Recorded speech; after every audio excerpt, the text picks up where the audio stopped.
Good afternoon. I don't see anybody here, but I'll wait around. I just thought I'd do this. I see a lot of people doing the live hauls, and I've never done one. And I was getting ready to record a couple hauls, so I thought, you know what? Let me try this. Let me give it a shot. I got a lot of books here that I need to shoot videos for, and I'm getting ready to leave tomorrow for another big run on the road. And of course, Buster's here. He's always got to be on camera. You see that little spot in there between the comic book boxes? That's his new go-to spot now. He'll jump from this table and he'll go all the way over there, and I just can't have him up on that because he likes to sharpen his claws. But that's his new go-to place. Oh, well, I invited Steve from I Love Disney, but he said he's sitting in the hot tub right now, so he can't make it. But we got one watching. Welcome.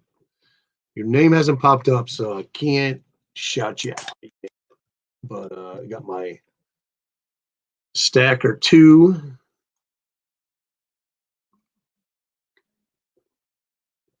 Well, anyways, this is almost all Golden Age. I do have some Bronze Age keys in here at the bottom.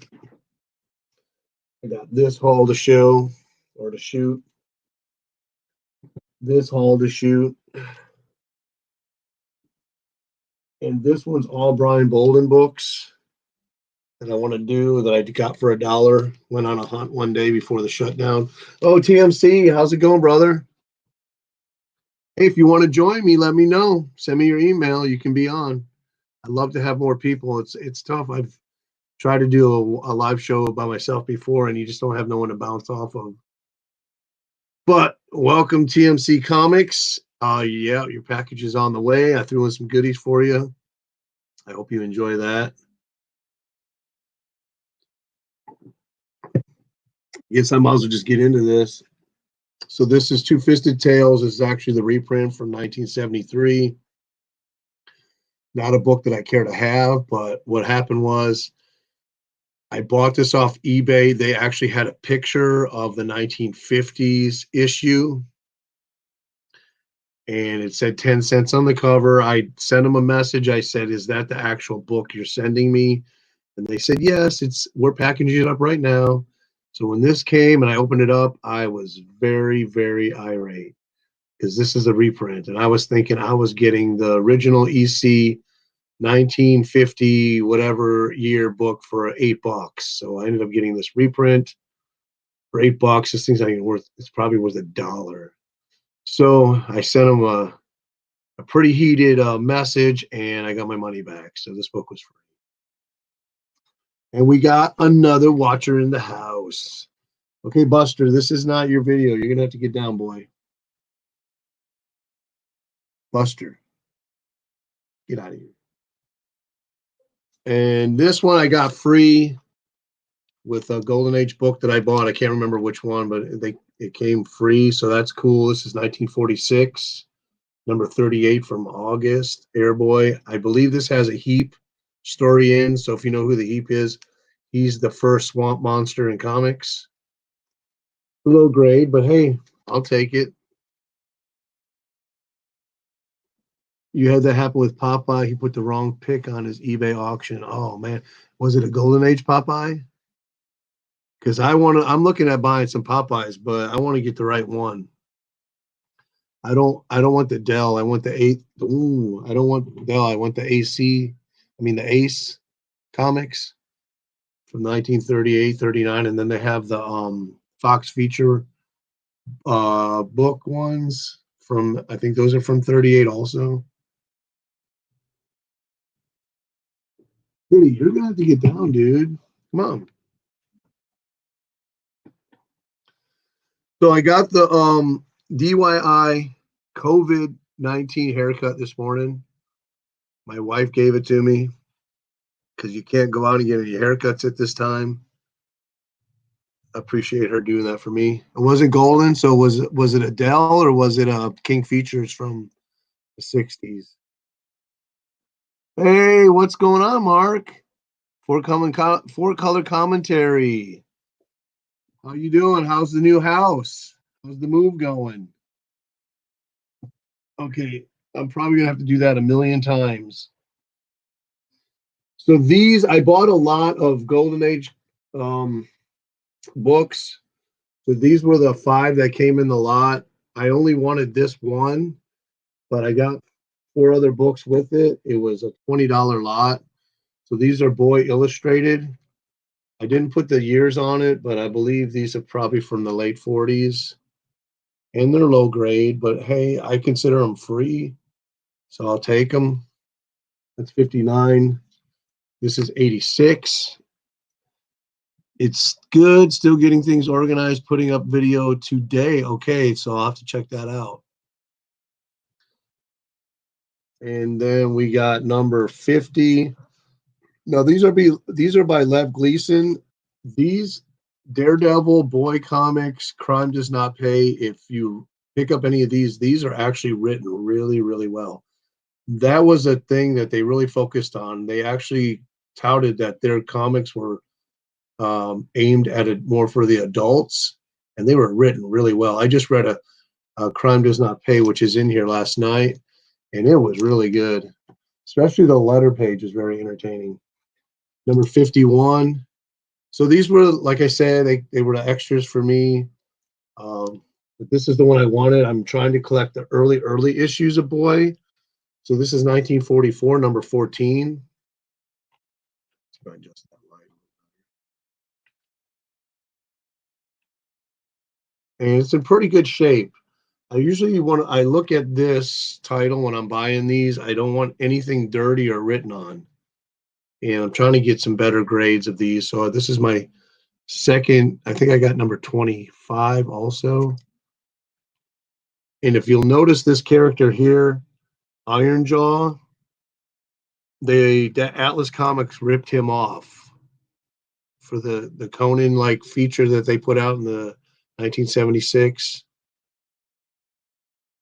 Yeah, you're right, Mark. When it comes to Golden Age, the grading is just a whole lot different than, say, the silver and bronze and forward. There's like a different kind of scale. I mean, you'll accept a lot more defects on a Golden Age book for the price than you will on bronze, silver. Dude, you're cool, man. We get a lot of those guys in the neighborhood. This isn't so. Let me see. I don't own any Golden Age. I have to draw the line somewhere. I hear you. I try to draw the line at grade. I used to buy pretty much everything, but now that I got so many comics, I really look at the grades, so that keeps me from buying everything. Hey, Steve, what's going on? Like I say, if any of you guys want to jump in, send me your email, and I'll be glad to have you. I don't even know what year this was. I want to look this year up before I show it to you. Gosh darn it, Cat. Because I know it's not Golden Age, but I hope it is. Oh, it actually is a Golden Age book. So I got this strictly because it's electric chair cover. But Blackhawks number 65. It's like a 3.0. I actually had a few of these on my want list, but was really looking to spend less than $30 on a book like this. And then finally, after having two on my list at 35, one came up for $15, like about a month later. And so I got it. Blackhawk's cool. I love Blackhawk. I do own issue 27 that I picked up from the flea market for $20, which is in really nice shape. Let's see, we got cool. I'm letting my hair grow long. I wish I could. I used to have hair down to here, and I always tease myself like trying to grow it that long again, but I don't think it will look good anymore, especially since I'm bald up on the front area. You trying to grow it long, meaning long, or just out? That's a smooth, greasy bald area. I'm trying to hold on whatever I can, and believe it or not, my younger brother, who's 10 years younger than me, and my son are more bolder than I am. So I got hope. So I was glad to get this. This is a tough book. You don't see this book too often. This is probably the third tough to get out of this 5-issue run.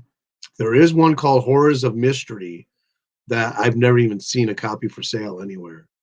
This is L.B. Cole Star publication. This is from 1953, number 14.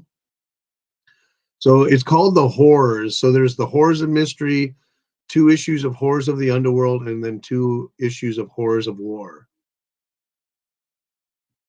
I did manage to get this one a couple of years ago in a nice high grade copy.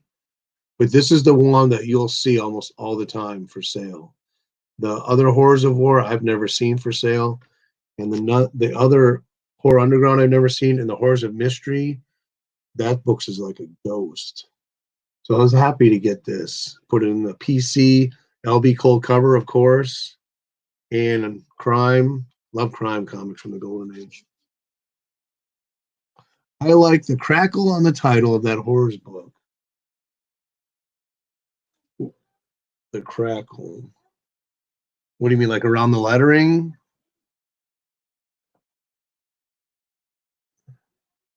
I haven't read this one yet. Oh, I haven't read either one of them yet. Oh, what's up, Dave?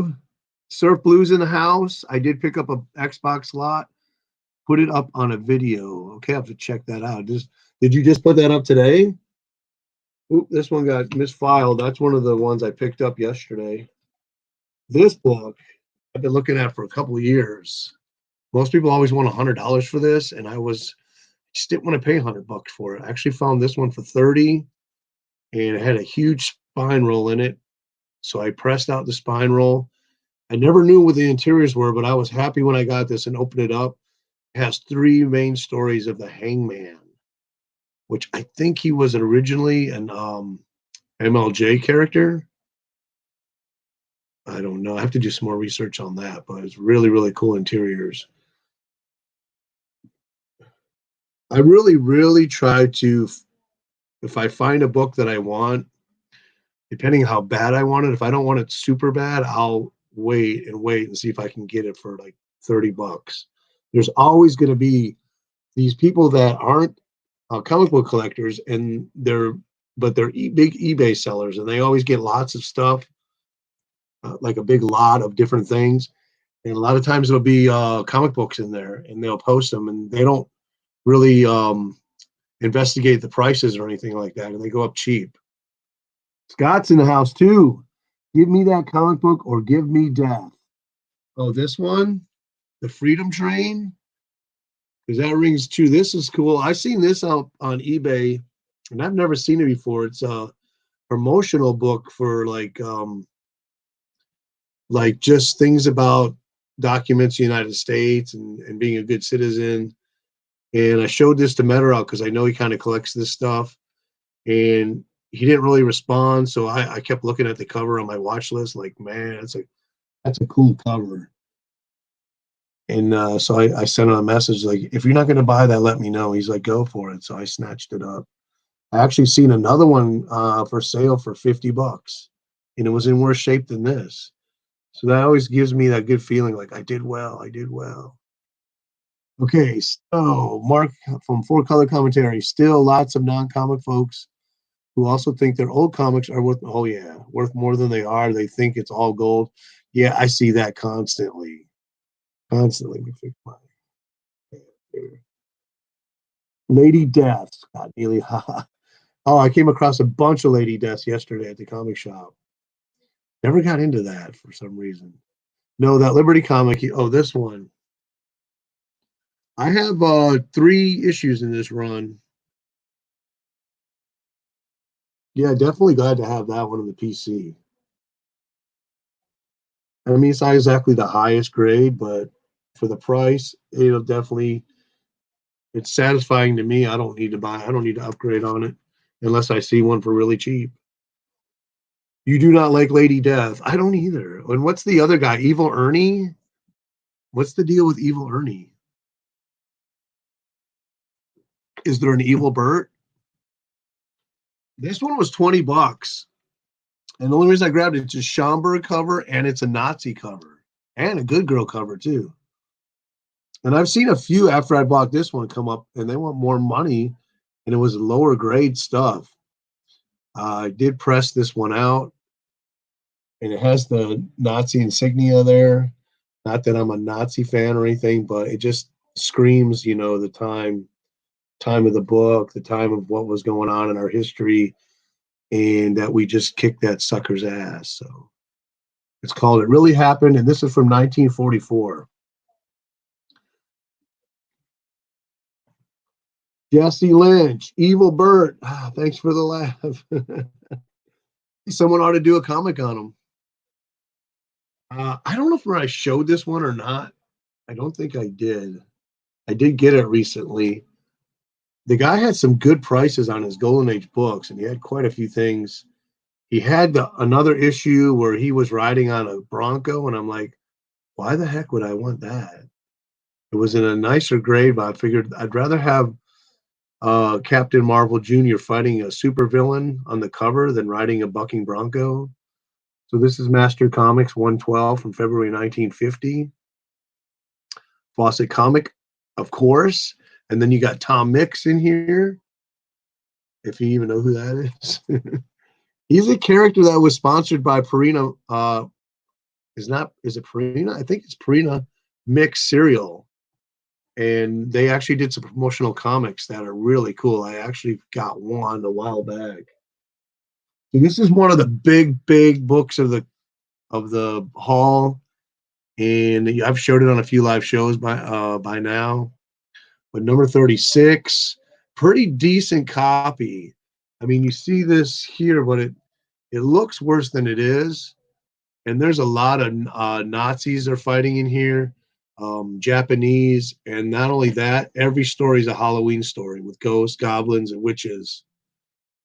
That was cool. I got this pretty inexpensive. The guy wouldn't budge off of $65, but I think that's really good for these early age whiz comics in decent shape. I really would love to get number 24, where he's catching the bomb on the ship deck. This one, man, I was surprised. It popped up for cheap, so I think it was one of those sellers, like I tell you, that they just have some comics and they don't know what they're worth. This was $25. This book rarely goes under 50, and in this grade rarely goes probably under 70. Famous Crimes number 17 from May 1950. Of course, a Fox feature comic, which again, those are really tough and really desirable. Ralston Purina, yes, it was. That's who it was. They had like the checker flag. Then they ended up doing the dog food in the 70s. Remember the chuck wagon that used to run out of the cabinet? I think that was by Purina too. What are they calling Captain Marvel Jr. these days? Shazam Jr.? These days, I don't know. In the 70s, no, they were still calling him Captain Marvel Jr. And actually, Don Newton did those backup features, which were really great. I loved the art on those. Yes, nostalgia is a big win with me. Mike, do you search all Golden Age or do you come across better deals by doing specific search for a book?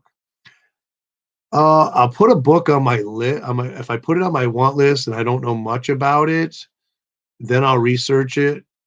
I'll go back and I'll look for other listings, see what it gone for in the past, check the grade. There can be a book that I hate this camera. There can be a book here that's a 3.0 and a book here that's a 3.0, but they have different defects. Which ones do you want? I want the more presentable one, and I don't want any story pages missing or damaged. So if it's got something missing and it's an ad page, I can be good with that. If the book is missing a centerfold and it's an ad page, I can be good with that. Usually if it's missing first wraps or something like that, I really never give it a second look unless it's like if it would be a Action 1 missing the first wrap or second wrap, of course you're going to go for it if it's cheap. So it all depends. Sometimes I'll ask the seller, like a book coming up, like this book here.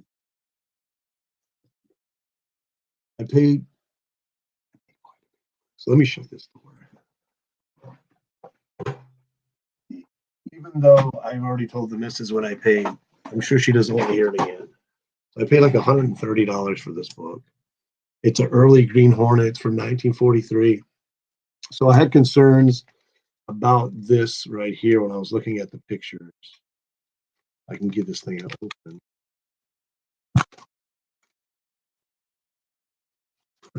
You can see that staple. It has a war staple, which means that there's only one staple in it. So you can see I had concerns about that and what the damage was inside. So he sent me pictures, and there was no more damage to the book other than that part of the cover. So I was like, okay, I'm good with that. And it looks really nice. You could see there's no defects on the cover, no color creases or pieces missing. So that's a book that I want, and I'd pay the money for it. It is a little bit scarce. There are other copies of this, I think one or two, and one's graded, I think, and they want a whole lot of money. So I'm happy to get that one right there. And I'd like to try to find more of these early issues. They're really tough to find. Nobody wants to get rid of them. Okay, so he was still called Captain Marvel Jr. Freddie Freeman in 1997 in Super Bowl Plus issue. Yes, I wish Newton would have done more work at Marvel. I do too. It's saddening that he died so young. He was such a great artist. I can't remember the issue number, but it was the one where Matches Malone was on detective cover, or I think Batman or somebody was punching out of a picture frame. But it was the Crime Academy storyline that I first read and seen Don Newton's art, and I was just blown away. The very opening splash page is Batman, and they have a flamethrower, and Batman's all like this, and they're just frying him, and I'm like, wow, that looks so cool. Of course, it wasn't Batman; it was one of the students dressed up like him, but it was such a cool splash page. That's when I really started getting turned on to Don Newton. And in the 80s, I was drawing my own comics. So to me, comics were like reference. When I saw an artist that just blew me away, I wanted to learn more about how they created their art. How did they draw the body? What were their styles and what made them different from other people? Don Newton, George Perez, and Jack Kirby and John Byrne were like my top ones that I was like picking up books and just scanning them and absorbing all the techniques of their writing. The drawing. I got this one. I discussed this with a certain person who knows Joe Simon's work. This definitely looks like whoever drew this, and it's not Joe Simon, really tried to copy his style. And they actually did take this car from another issue cover and copy it. This is number 43 from 1948. I can't read my number there. I think it's 48 by number 30. It was really cool. I had some eBay bucks. It was like a $50 book, so I had like $15 in eBay bucks. So that brought it down to a reasonable price. And I really kind of was like on the fence about buying it, but because of the grade is what really made me pull the trigger on it, because it's like a 7.0. It's like a higher grade golden age book, and a lot of times I've seen this book now listed, and every one of them the grade is 5.0 or lower. So for $35, I definitely would take that all day long. Awesome. I have a Captain America book plate signed by Simon. Oh, nice. Scott Neely. I studied Perez as a kid. Jim Lee in the 90s. I actually have a Jim Lee book I just picked up yesterday. I'm going to show at the end. My local comic shop had a Green Hornet up for auction yesterday on Facebook. I was shocked that he's still open. All my shops are open. You can go and pick up stuff on order, but I'm going to discuss how I got into my LCS in a minute. I'm almost to the end of these Golden Age books. So this is one that was a little bit lower grade, but I paid about $60 for those. It's a I didn't even know it at the time, but it's a bondage cover. Nobody wants to let go of these Captain Flight comics unless they go for big money. So I really, really wanted one of these in my collection. This is number 6 from June 1945, Ken Battlefield cover. Um, Unfortunately, a lot of times the stories aren't very good and the art isn't very good. It's the nostalgia, it's the superhero, just seeing him in print that really excites the Golden Age reader for me anyway. But like this one, the stories really, really weren't that good. There is one story where they shoot this kid. The supervillain's called Something Murderer, and he shoots this little kid in the back and actually kills him. And I'm like, wow, that is pretty wild stuff. So yeah, so glad I had that one. I don't think any of those shops are. Steve says I don't think any of his shops are open. Mark from Four Colors says my main shop is open periodically. Today, for example. Scott, I plan to go tomorrow and wear a mask and a hazmat suit. And you won't damage any comic books that way either. Okay, so moving on. So this is the one, and I was waiting yesterday. Does that ever happen to you? You want to shoot a comic book haul, you have some books, they should be there, and you wait till 2 o'clock or 3 till the mail comes, and then they don't show up. So I was gonna wait again till 2, and I said, I got too much to do. I gotta go to work tomorrow. Because I got another copy of this coming, a lower grade. It's coming from New Cadia, which does stock photos, so I don't even know what it looks like. So I'm hoping that it looks presentable. But I picked this one up, and I love this cover. Charles Burrow really rarely ever has any really decent covers, but this one I don't know. I really like it. Suggestive, of course, and horror and crime at the same time. This is number 48 from November 1946. And if you do your research, you'll be amazed at the early issues of this run, how much money they go for. They go for a lot of money. And it's a book after maybe issue 45 and a little bit later, nobody cares about. You can get them dirt cheap. But those early issues, extremely hard. This is actually the first crime series ever to come out in the Golden Age. I guess that's what makes it as desirable as it is. Mark says, I just had a Ditko book that was late, drove me nuts. If that doesn't drive you nuts, does this drive you nuts when you know you have a book and you can't find it? And you go through all your boxes and you're like, I know I have it, but I just can't locate it, and you gotta have it for a reason, for a show, a haul, or just want to read it and you just can't find it. That drives me nuts. I can't sleep for days until I find it.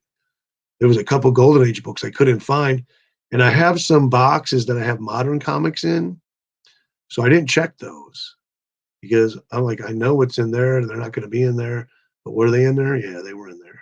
I ended up filling the empty space up with some books because I'm running out of book or box space. So I put them in there, and I found them yesterday, and I was like, oh man, I knew I had them. Scott says, I hate when I have a comic, but it's not on the CLZ app, and then I buy it again.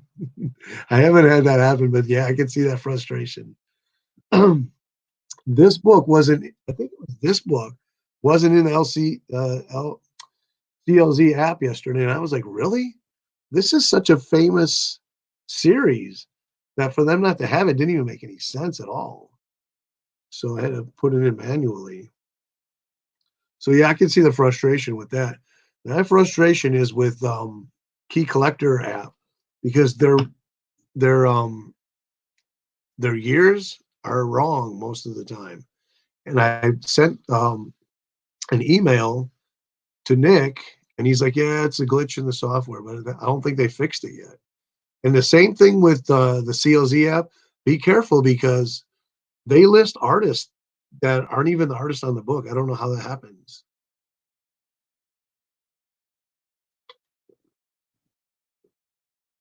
I don't know how this book got on here. This is one that I got a while back. I guess because I posted it on Instagram and I put it in the stack, I guess. But this is Prize Comic 64, 1945. These are tough. The superhero ones are really, really tough to get, especially if you want to get them, at an affordable price, under 50 bucks. I think this one has a detached cover, and you can see it's got a piece of the cover missing. I think I paid like 35 for it. So I think I have 4 issues of this with the superheroes covers, and then it turns into Prize Western around 80, 86 or something like that.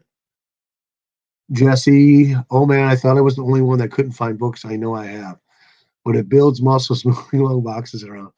Yeah, there was a point like about 2 years ago. I told people, "You're such wimps," because everybody's like, "Oh, I had to change the short boxes because I just can't lug them around." And then age caught up with me, and now I'm finding that I want short boxes instead of long boxes. And then I set up this table here a while back because I had all my long boxes in the closet behind me, and I got to pull them out every time I wanted to go through them. So I set up this folding table, filled it up, put some underneath, but now it blocks some of the books on my main shelf. So I really can never get to those. So if I'm doing a show where I'm showing books, I always got to pull from the same boxes. Otherwise, I got to move all the boxes off the table or move the table. And when you're in a hurry, that's just like, you're like, I'll just do whatever easy. Okay, so yesterday, so I talked with my LCS owner about a week ago, and I said, hey, man, what if I just make an appointment? Can I just come in if it's just me? So he didn't answer me for about 4 days, and then finally he's like, oh, I didn't see your messages. So he goes, when are you thinking about coming in? So I said, well, how about Friday? And I got his personal number. Two of my LCS owners, I have their personal numbers, and we talk and stuff. So we made an appointment. I came in yesterday around 4 o'clock and got to go through all the boxes and got the whole store to myself. So I was debating. I had $50 whether to buy one big book, but really I wanted to buy a small stack of Bronze Age books that I didn't have, because that's how I get my Silver and Bronze Age stuff, is from the shops. I don't ever buy it online ever. So this is what I picked up.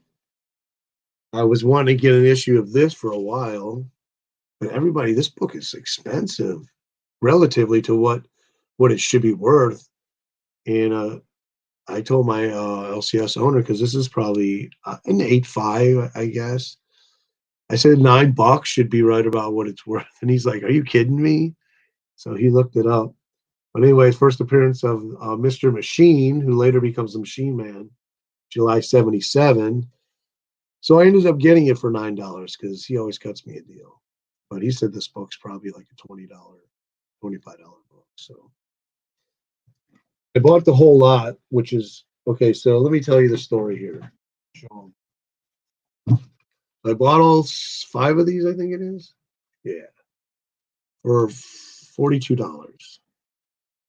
So he looked everything up, gave me a break. The break came out to 46, but he said I'll go 44. I had $42 and I wanted to put some money in the bank so I could pay my credit card payment. So I said, how about 42? That's all I got. So he's like, 42? I'm already cutting you a break. I said, I'll tell you what, I'll give you 42 and I'll come over and give you a big hug. So he's like, absolutely not. I'll take the 42. So his kids were there. I said, okay, you're a witness. He declined a hug for me. So he took my $42, declined the hug. I got that one, 2001, Space Odyssey #8, first appearance of Machine Man. I usually use cash with any comic shop, but with the virus, should I use cash or card? Well, this is how I do it. If I use cash, they don't make taxes. So I use cash. I'll bring in cash every time. Thanks, Steve. First cool Machine Man. Scott Neely. I want one room with all my comics, easy to access. 4-color. Mark. I only use short boxes for my actual collection. So you use the long boxes for the stuff that you sell, or I don't understand what you mean actual collection for your PC. Let me check this. I wanted to see this comment over here. Jesse Lynch. I have Prize Comics that has the owl on the cover fighting an octopus. Killer cover. What number is that? I have number 10 with the owl on the cover. I'd like to know that. I want to look that one up then. That sounds like a very cool cover. Same. Scott says same. That's why I use cash. Okay. Never. I wasn't really didn't care about this book, but I wanted to see what he'd give it to me for. So it was a decent price, so I did get it. Uncanny X-Men 256, 1990. Or no, 1989 actually. So this one's a newsstand too. I looked this up on eBay to see if there were any newsstands for sale, and there wasn't. And also the CLZ app lists after this number direct and newsstand A and B. Actually, on this one it says direct A, but no newsstand to put in the app. So this is number 256, classic Psylocke costume debuts and first appearance of Kawana, who later becomes Revenge. But I did get 256 in the 50-cent bin a while back. So I'm interested to look at this because I know that Jim Lee did some killer art on this series when he was doing it. It is a nice cover. I like the layout of it. Not necessarily, sorry, the art, but the way it's laid out really kind of looks really cool to me. And I'm sure a lot of you probably already have this one. Mark says, I just sold that first appearance of Machine Man because it was so expensive right now. Wait a year or two and it'll go back to reasonable prices. Well, I got it for $850. So these all came out to around $850, $875, which isn't bad. I guess this book also is like a $20 book. So the owner really gave me a great deal. This one I already have. I actually bought it like a few months ago. Didn't realize it was a key. Saw it again in a nice, decent copy and decided to get it. Marvel feature number 11 from 1973. This has the reprinting of the Ditko origin in it. And this is the issue where Stephen Strange becomes the Sorcerer Supreme. Steve Englehart, you know you're not going to go wrong when it's a Steve Englehart on writing. And then Mike Plug on the art. So there you go. This is definitely a classic. This book is affordable. I'm surprised that this book doesn't go for more just because of the movie. But I'm glad that it doesn't. I'm glad to pick up a second copy. And maybe I'll just throw this as a prize down the road or something. So cool. Jesse Lynch, I had to go to Gerber's as I would never be able to find it. Prize Comics 48, but 18 was an octopus too. Nice. So let me tell, since Jesse mentioned that, if you don't have the Gerber guides, guys, you can get those in affordable. They have 4 volumes. First 2 are all Golden Age.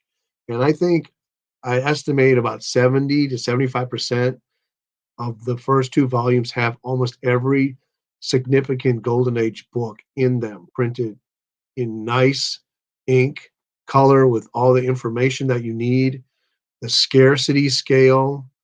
So yeah, I'd pick those up. The volumes 3 and 4 are all Marvel. From Fantastic Four or number 1, I think all the way to 85 or 86, they print every Marvel comic book cover except for reprint series. And it's just a must to have in your collection if you don't have those. But be careful. This is a warning. If you do purchase them, especially the Golden Age, watch out, because when you start paging through them, you're going to start wanting to buy Golden Age books. I have to go through them like once a year because every time I do, then I start looking up sales on eBay to see if I can track down these cool looking books. Yeah, Plug is the man for color commentary. A guide to baby food. No, a guide to killer comic books. Marvel Premiere 3 through 13 are really good. Yeah, Steve from I Love Disney just bought a big lot. He picked them all up in one shot. That was a really good video. You can go check that video out. I think he still has it posted. This isn't a key. It was in really nice, decent shape. And I didn't have it. Number 89 from February 1970. Neil Adams cover. with Batman, Robin, and the Phantom Stranger for it averaged like to 8.50. So this book was really $4, but it bumped up when I divided up the books amongst the $42. So $4 definitely will grab something like this all day long. It's in really nice shape. He had a bunch more of these, but they were in a lot lower grade. That's the way I'm keeping for me buying too much is buying the higher grade books. And I didn't have this one, which I thought I did. And this is last in this haul. First full cover appearance and origin of Killer Croc. Batman number 359 from May 1983. I don't know who does the art in here. It may be Gene Colan, I think. But Gene Colan actually does a really good Batman run also. So happy to have that one. You got the Joker. You got the whole rogue on the cover. So not only you get Killer Croc's appearance, but you get the whole rogue along with it. Actually, I did read the part of the storyline a few months ago.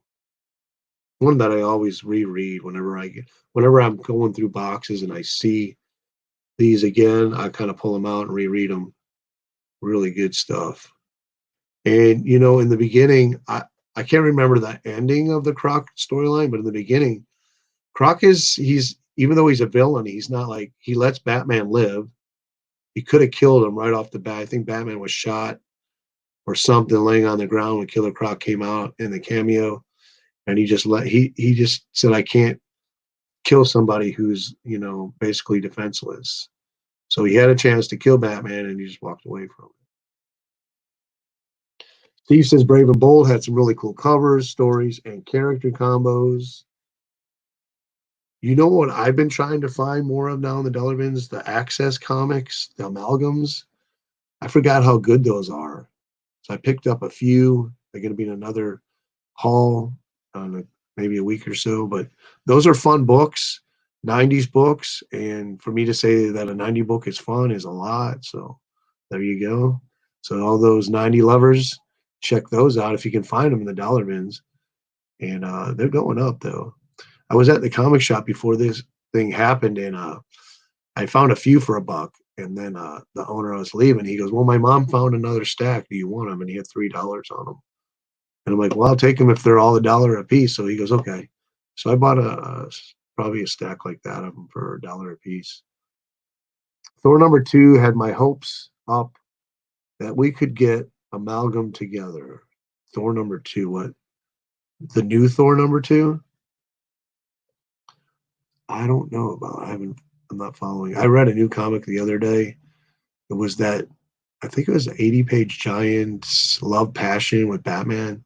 Oh my goodness, I was pissed. Ended up being 2 homosexual stories in there, and I was like, "What the heck is DC doing? Ruining their reputation." Oh, guys, and it's not that I have anything against people that prefer that. It's that I have something against DC putting it out front in storylines. Okay, so let me show you this. Mark, are you still there? This might interest you. So I spent 2 days researching every female DC superhero from 1939 to the Infinity Crisis or the Crisis on Infinity Earth, 1985. I wrote a synopsis on everyone. I put them all in chronological order, and I'm going to start doing a series of videos starting from 1939 all the way to 85. But it's more of a daunting task than I thought it was going to be. I thought I'd be able to do it in about 4 days, like I did the Marvel one.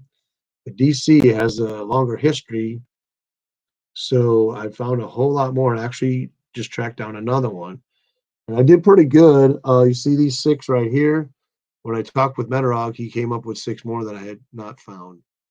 So there's roughly 62 to 63 female superheroes, and I think 2 non-female characters that were significant enough to put on the list, which would be Lois Lane and Cinnamon.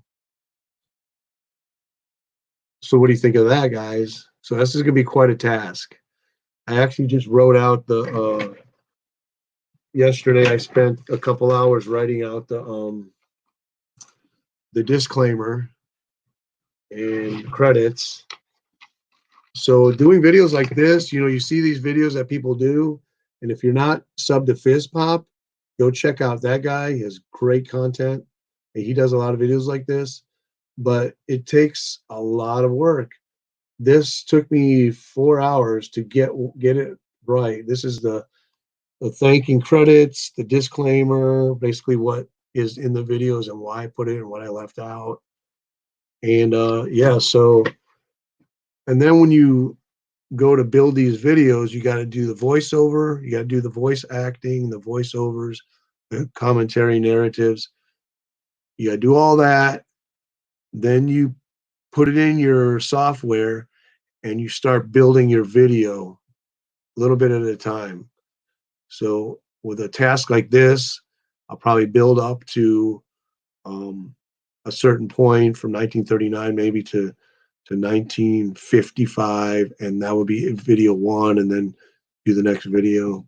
It's a lot of work. Yeah, it is a lot of work, but it's fun, especially when you get done and you look at what you did and you think, wow, I did that. And the more you learn about editing and the more professional it looks, the better satisfaction you get when you look at it. And I've learned a few more techniques and stuff, and you can see that I put out some promos lately, and they look a lot better than my previous promos. But some of those promos were 1 minute, and they took me 8 hours to build. And it's the research. When you have this vision in your head, you have to go and find the things that you need to build that vision. That takes more work more time than any of the editing, anything like that. I appreciate all you coming here and checking out my first live haul. It was fun. I think I might do this again. And I'm almost closing in on an hour doing a haul. The only thing about these hauls then live, you can't repost them on Instagram. So I have to decide what to do, because like I said, I don't know if you guys didn't pop in later. I have this to do, which is $1 Brian Bolden haul. I was actually, let me show you. This is what happens when, I don't know if this happens to you, but happens a Nighttiger. When I pull out a book and I start paging through it, then I'm like, I don't have that stuff. Can I find it? So I was going through this, and if you haven't seen this, it's got a lot of his killer art in here, man. So then I decided, I'm gonna go to a couple LCSs, and I'm gonna see if I can hunt down as many Brian Bolden covers for $1 that I can find. And I thought that would be a great idea for a video. And you'd be amazed how many you can find. This is what I found for $1 each. And just to give you a taste, beautiful cover, huh? His style is just so clean, so precise, and anatomically correct. I download other people's videos by putting PP between YouTube and .com. Why? But why do you download? Oh, you download them to watch later? Is that what you're saying? I download people's videos when I'm going to use them for a promo when they're on a show. If you watch the Captain Strangeliffe and the the Immortal Biggie one. Now this is another $1 haul right here from a store a town over that I haven't shot yet, but just to give you an idea of one of the books. And then this is another $1 haul, I think. No, this is a eBay and $1 haul. So we got some Bronze Age books in here, and some really good Bronze Age books. Some Adam Hughes, and like I said, this one I found for $1. I love this cover. Man, it's so cool. The Batman right there. Scott says, I download other people's videos that I will want to archive or cartoons that are up, but will get pulled off. Okay, cool, cool. One of my favorite shows, and they took it off Netflix, but you can find it on eBay. I mean, on eBay, on YouTube, is Rules of Engagement. That show is funny. I know when I go to watch that I will laugh every time. Holland has some good art. Oh, Boland has some good art. Holland has good art too, Steve. Every week, someone puts up new Centauri Japanese superhero show, and it's gone the next week. I never could get into that Japanese stuff, but I know a lot of people like it. I used to watch Battle of the Planets. That was my favorite. I'm looking at some of these back comments.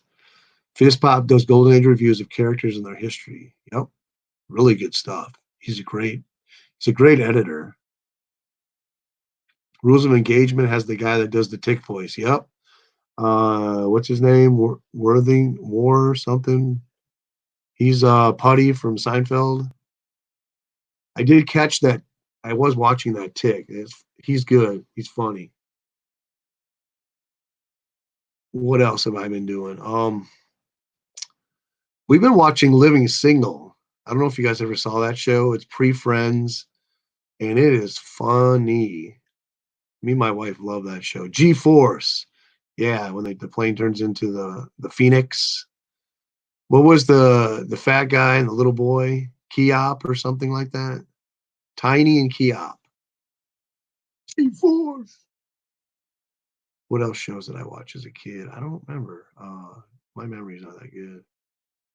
Cartoons. I mean, of course, the normal stuff like Laugh Olympics definitely was a big one. You guys ever remember a show called the Monster Squad? They did a movie in it in the 80s, but they had a TV show, and it had Gopher from the Love Boat. He was the main guy. He worked in a museum, and he invented this computer, and all the wax monsters came to life, and they would fight crime. It was actually made by one of the guys that directed or produced the Batman TV show. So it had a lot of feel to it like that. He says, I started binging Community on Netflix. I've never watched that. I've watched A Woman and Dinah Girl. They had the remake with, what was her name from Night Court? Oh, yeah. She is one of my crushes in the 80s.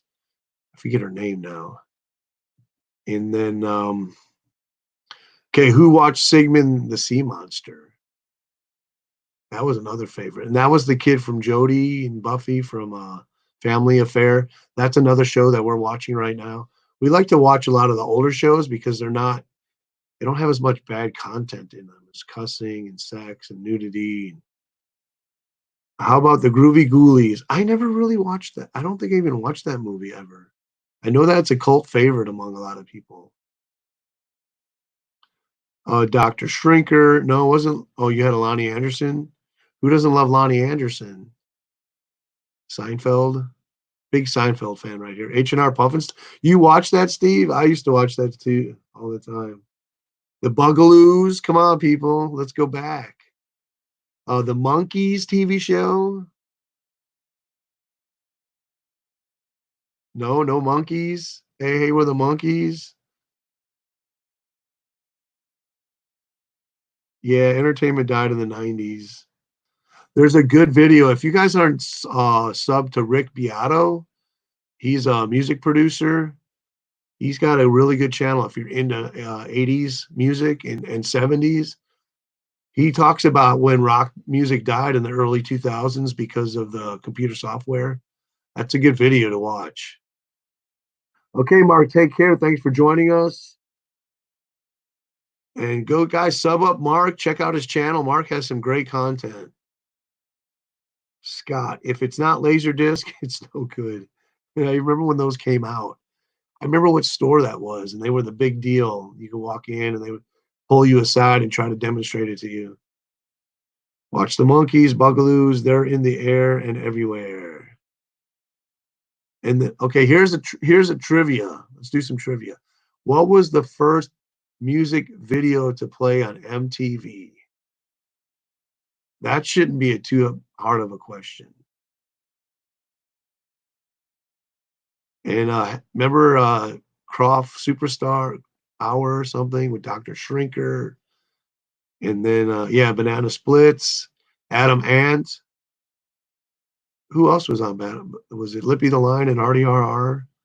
That's it, Scott. Scott got it. Video killed the radio star. Yep, video killed the radio star.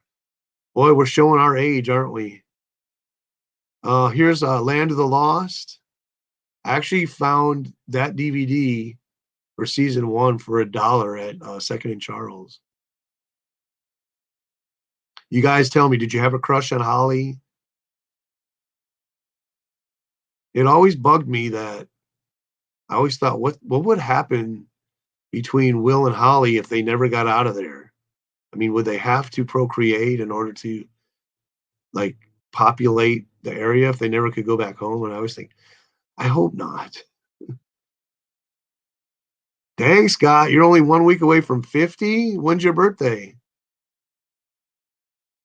Holly on Will and Holly on Land of the Lost. Scott, when's your birthday so I can send you an AOK?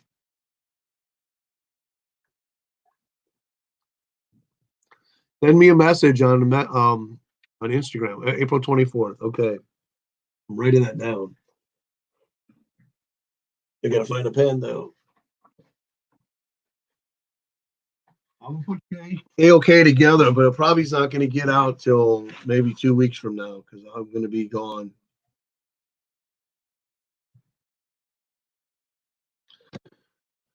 Send me a message on Instagram. Tell me what kind of books you like. Yeah, Falcon Hood. What? Why? I forget why you did that. Is the reason why it's Falcon. Is that it's not because of Blue Falcon, is it? Oh, I see. It's in your IG name. Okay. Nostalgia. I just watched an old movie the other day called My Support Your Local Sheriff, and it had James Garner as the cowardly gunfighter, and well, kind of. And then it had the guy that played on Rifleman. He was the bad guy, and he ended up shooting himself at the end. It was funny.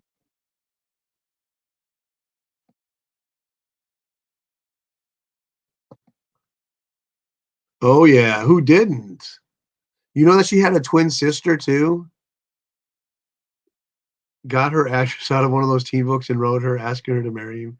That's funny. That's a good story for your video, dude. It's a good story. You lived in Sherwood Forest neighborhood, so I wanted to be Robin Hood, but Robin was a wimpy sidekick to Batman. So Falcons are cooler. There you go. So you didn't want to be a wimpy sidekick to Batman, so you became the wimpy sidekick to Captain America. I'm just kidding.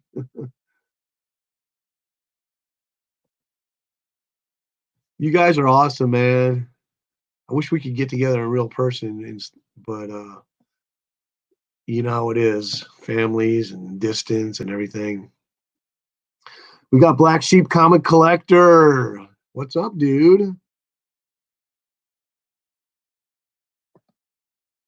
Now, what's the whole thing behind your name, Black Sheep? If I may ask you. We're doing great. I'm quarantined here in the comic room. Had a great morning. Had breakfast with the wife. Anytime I have breakfast with the wife, that is always a great morning. It was my superhero name since I was a kid. Falcon, that Captain America friend, is a BA. Always liked him. Black Sheep says, at my local LCS, I don't collect the keys, I collect the runs. Okay. And Scott said he's the white sheep of the family. But you're a completist. It's unique. I love how in this community we know so many people. All of us have different ways of collecting, and that's really, really what makes us all cool. I mean, if I'm gonna stick around, I might as well show some comics, right?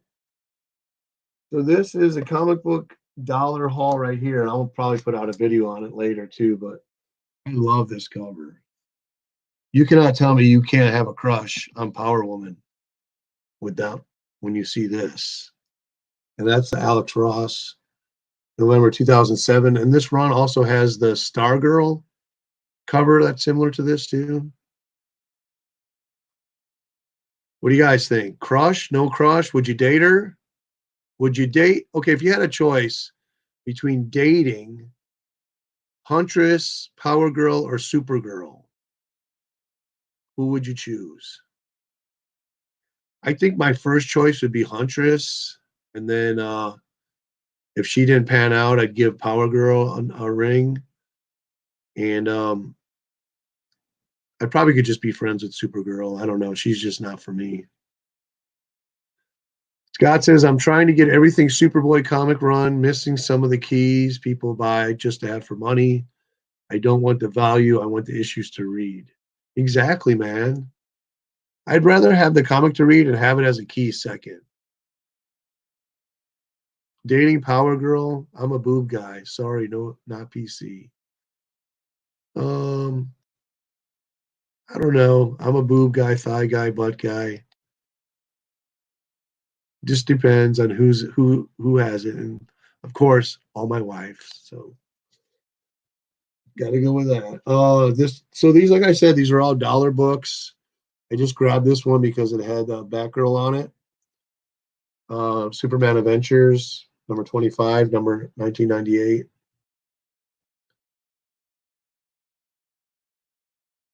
Okay, Huntress or Batgirl? Okay, if it's Barbara Gordon Batgirl, I think I would probably go Batgirl. Any other Batgirls? I do not think so. That's why I'm the black sheep, since I'm away from the norm. I agree with books before keys. I see I've seen people. I was at a shop once and I overheard the guy talking to the owner's wife when he was checking out. And she made the comment, "Oh wow, you have a lot of good reading here when you get home." He's like, "Oh no, I don't touch these books. When I get home, they go right in the sleeves, and then I download them digitally and read them. I never actually read the books that I buy." And I'm like, I couldn't believe what I was hearing. But like I said, everybody collects their own way. So, you can't judge him because he doesn't touch his books. That's what he likes. It's what makes him happy. But I could never do that. I actually had a discussion with someone that I'd rather read my Golden Age book and take a chance on damaging it than never read it again. That's weird. It says my PC's not charging even though it has a full battery. Um, this book, I have multiple copies. I have the cover A or cover B, whichever it is. But every time I can find this for $1 in high grade, I buy it. I think it's such a cool cover. It's black. If you buy it in its high grade, it has no ticks. It makes it look even cooler.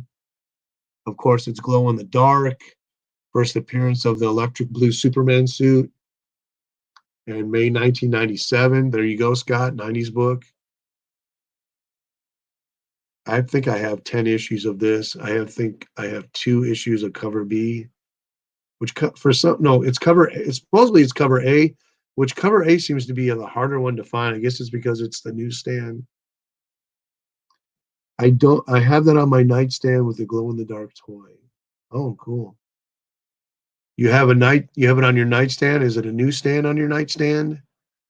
What bags do you use? They seem to like Mylar. I'll tell you what, I have gotten a deal, Black Sheep. Let me show you this. So these are like Mylar, but they're only $5 for 100. And my LCS, one of my LCSs, only one, gets them from Canada. So whenever he gets a shipment in, since they're $5 for 100, I buy all that he'll sell me because I figure one day they're not going to be available. And if you buy Mylar or Mylights, you get 50 for like $22. So this is a real steal. And I just messaged him last Friday. I said, well, "You get any of these in? And if you have, let me know because I'll be there to buy all I can get." But because of the COVID, he hasn't got any new shipments. I mean, for $5 for 100, dude, that's a steal. So for the price I pay for 50 my lights, I can get 400 of those, and still it's cheaper. Okay, yeah. Okay, you has got a screenshot. I forgot to mention what they were. If anybody needs to know that information, let me know. Scott, I like GID stuff. What is GID? I have my GID cross on the wall and a bunch of GID pops action. Okay, you're gonna have to school me on what the GID is. I don't think any comics have shipped. I heard that there's gonna be smaller distributors that are shipping some certain books, but I haven't really done any research on it. Oh, glow in the dark? Oh, okay.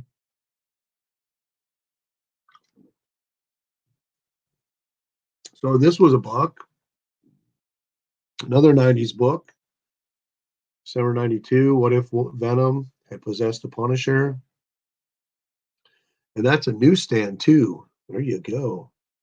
So in 1986, it flipped. It went from being less newsstand and more direct. And then the year before it was the opposite and backwards. It was always more newsstands. So if you can find a newsstand after 86 in any book, it's definitely going to be the scarcer of the issue.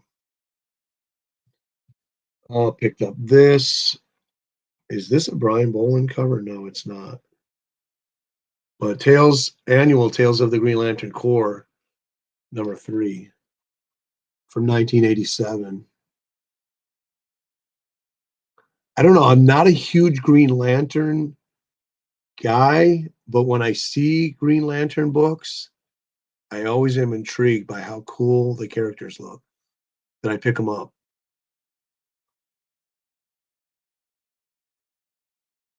And this is one that I know it's not a key or anything, it's just a classic cover.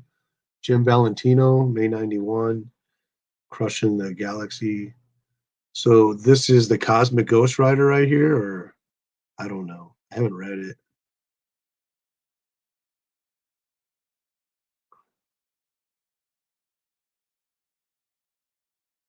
That was at Second and Charles, and they had the last 4 issues in this run. I did grab the very last one, but I wanted them all, but they wanted $8 a piece. And I'm like, that doesn't sound right. I mean, they are low print run, and I have never seen them in back issue bins when I'm hunting. Captain Marvel, 1989, king size special, the real Captain Marvel. So this is the one who should have been in the movies, in my opinion. What's her name? Is it Renee? Something French? I forget her name. I love Green Lantern concept. I just never read the comics. Back in 2010, I bought Ben 10 figures because they look kind of like Green Lantern aliens. Also agree with that statement. Okay, Monica Rambo. Yeah, that's right. I remember when she made her debut in was it Spider-Man Annual? And I went to buy that book and they wanted $10. I'm like, I'm not spending $10 for that. It's a dollar book. So I still haven't. I had it once before and sold it, so I haven't got it back. Grabbed a couple more of these. I think I have 2 copies already. The Conan Jim Lee cover, number 242 from March 1991. Probably go win a prize. Did he do? I don't think he did anymore with this one cover. I like when Monica joined the Avengers. Yeah, I think I have that issue.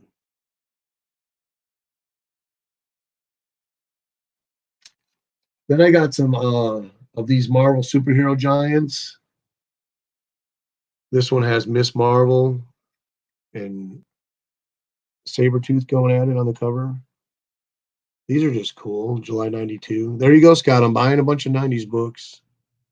Thanks to you and every other cool YouTuber who's got me back into buying this stuff. And then this is number, they're not numbers. That was summer. This is winter.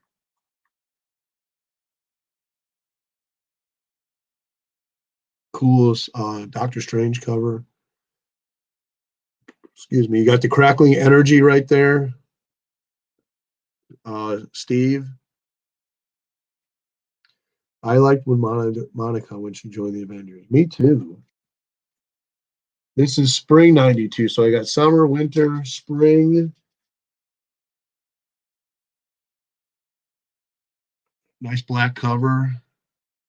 I hate that Iron Man suit though. It looks so dumb.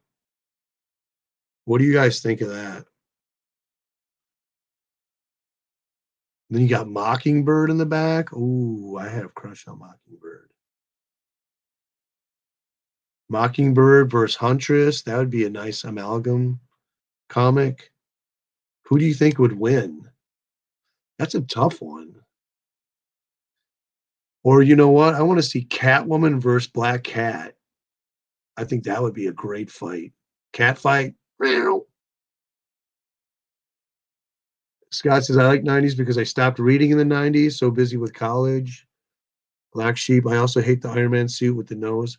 I'll show you my favorite Iron Man suit because my grandson asked me this question the other day. This is my favorite one right here. I think it just looks so ominous. Doesn't he look scary?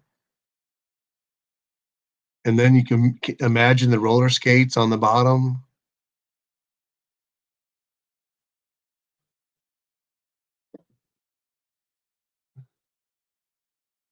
Then I got Spring '91, She Hulk. I think I'd be afraid to go on a date with She Hulk. I think I'm afraid that she might just break a finger of mine or something or a hand. Even if she barely tripped, she might bust my leg or something. But she is beautiful. That's your favorite Iron Man suit? Oh, the one with the cat eared? Yeah, he looks so frightening. That's what I like about it. He remains he reminds you of the '50s horror comics if you painted him black. Okay, cool.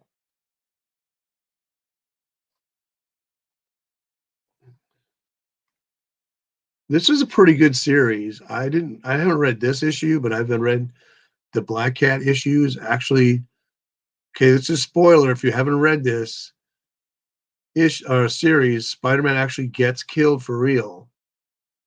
Peter Parker gets killed, and then he comes back as a spider. He like comes out of a cocoon, and he's like a spider, like half spider, half human. I never read it beyond that issue. I thought that was cool how that storyline they actually killed him.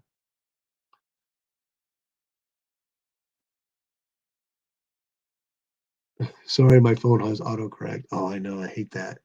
I hate when you spell a word out and then you hit the send and it changes it right when you hit send. Then you got to retype it and send in the correct word. If She Hulk has a crush on you, it would hurt. Oh, definitely. It would hurt. It would feel so good, like John Cougar used to say. Hurt so good.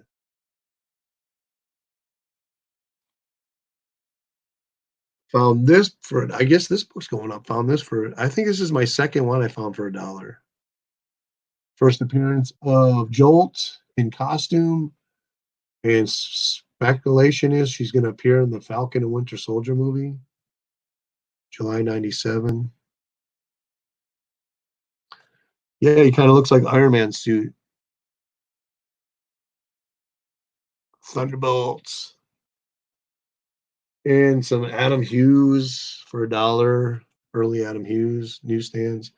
And I actually looked online on eBay, and there's no newsstands of these issues that I'm about to show. They're all direct markets.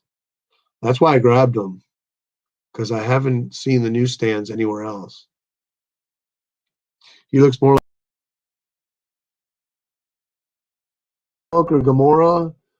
That's yeah. I was gonna say that's a tough one. I might go. I might go Gamora too. I might feel a little more comfortable not getting hurt with her. Hey, Kevin. Welcome. How you doing? Scott says JLA, not JLOA. I like to try to complete the JLA, the JLE run. What is that? Justice JLX. I know who that is. Oh, international. And what is the elite? I never got into those. I never read any of them. Yeah, international. Oh, Europe. Okay. Yeah, because isn't that the same title?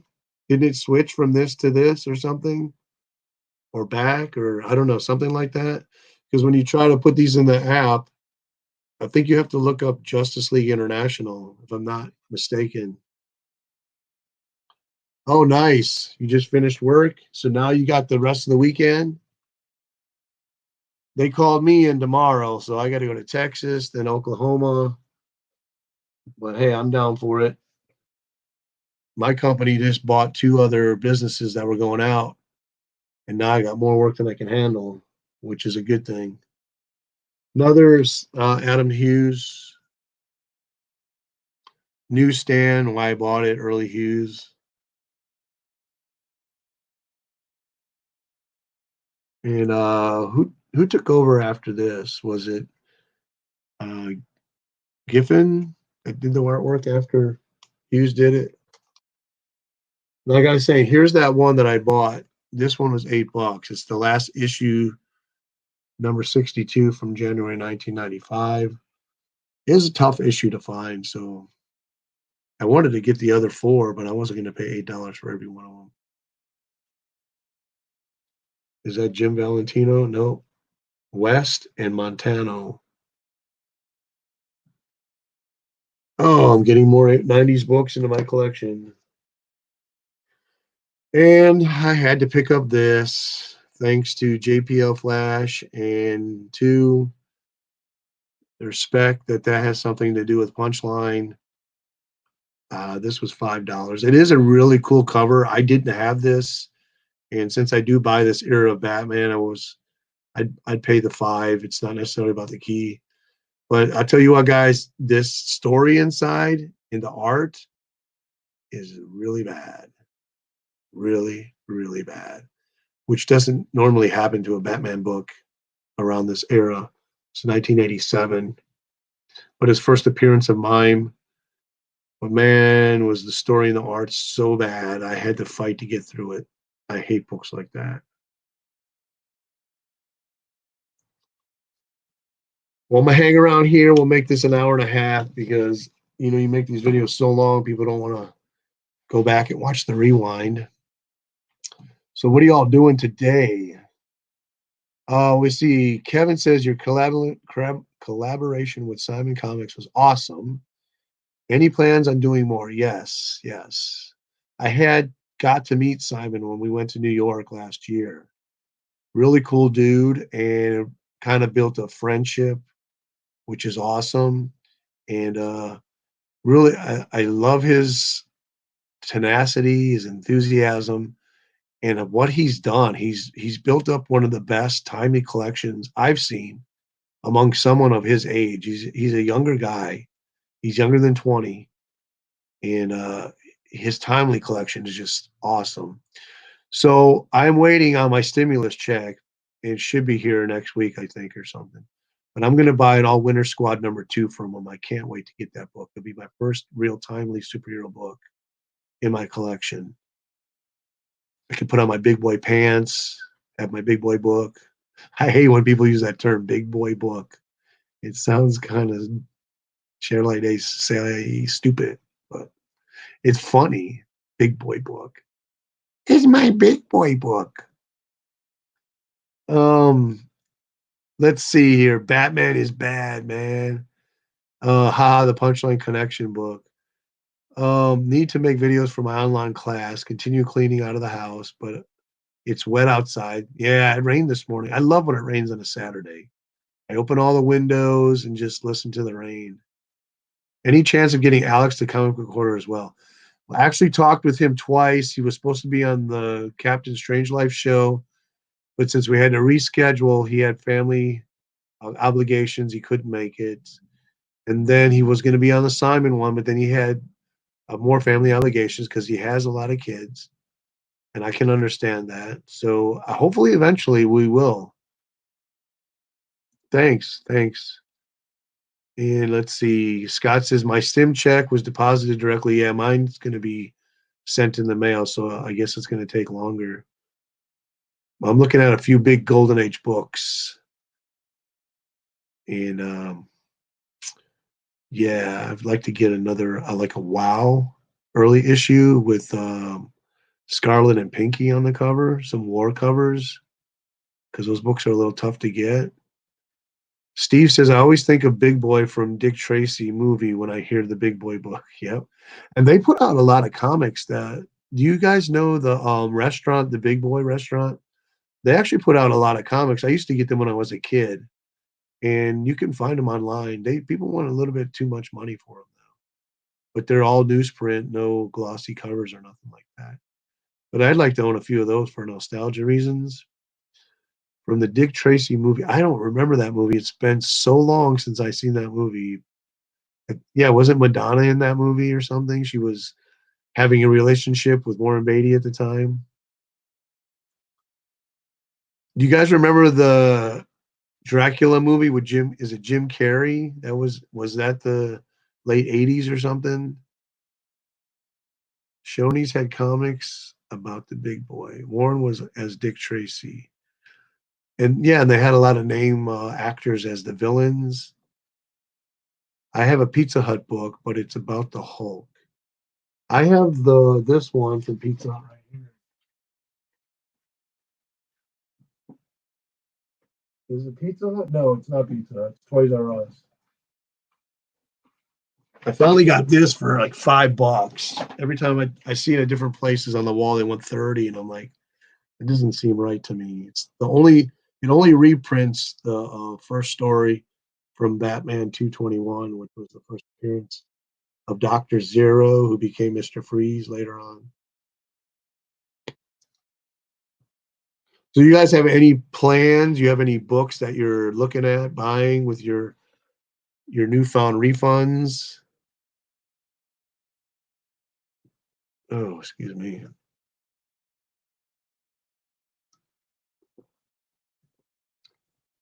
Have you been collecting books on your watch list? Steve, you got any big Bronze Age Marvel keys you're looking at? Once Bitten, that's the movie. Yeah, Dustin Hoffman played one Mumbles on the Dick Tracy movie. How about this movie? Oh, wait, hold on. Scott says, I want the Batman Batwoman marriage. Oh, yeah, yeah, yeah. Not sure if it was a reprint. I think they did do a reprint from either Toys R Us or Pizza Hut on that book. I wouldn't mind having that one either. I bought one from 1959 Batman where he's sitting on a throne. I haven't read it yet. I keep seeing that on eBay and people want like massive money for that book. And I think I paid $12 at the local house. No, maybe 20. Okay, so have you seen the movie what's the name of it? Something Little China, Big Trouble in Little China. Remember that movie? 1979. I was in 5th grade, so around, yeah, the reprint was around 79. What other movie? Oh, how about Roadhouse? Whoever watched Roadhouse like 100 times in a row? The fight scenes with Patrick Swayze. I was in 5th grade around 1970. You were? You couldn't have been if you're only going to be 50. Oh, 79, 79, yeah. Big Trouble in Little China. Oh yeah. Cool movie. And then Escape from New York was another good action movie from the 80s. Commando. I'm trying to think of the more obscure movies. I don't recall seeing it back, but I saw Roadhouse and was appalled was the intro. I was in ninth grade. I don't remember that intro. I know it's rated R, so I watched it back in the 80s, but I haven't watched it since. I know the old big movie for the girls was Dirty Dancing. They Live.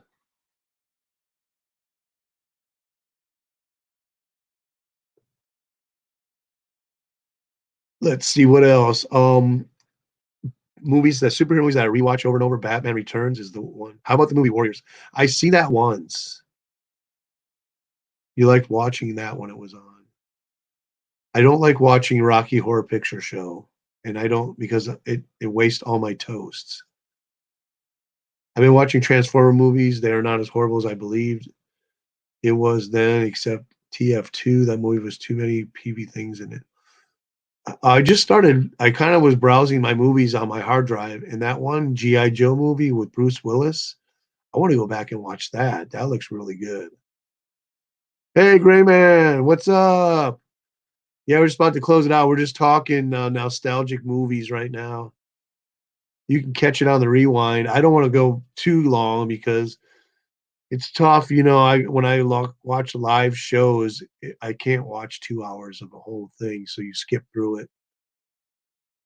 But we're just reminiscing right now, talking about what we're doing. If we got any plans in the future for books that we're buying or what's going on.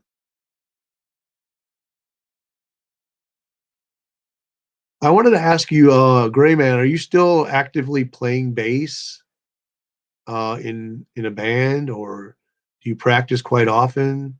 Mad Max Beyond Thunderdome, yeah, that was a good one too, and Tina Turner at the time. Woo! I had a crush on her. Yes, I hate Shia LaBeouf as an actor. I wish somebody else would play Sam in Transformers. Demolition Man, top of mind. Yeah, Wesley Snipes as the villain. No, I was singing, mate. But you do play bass, don't you?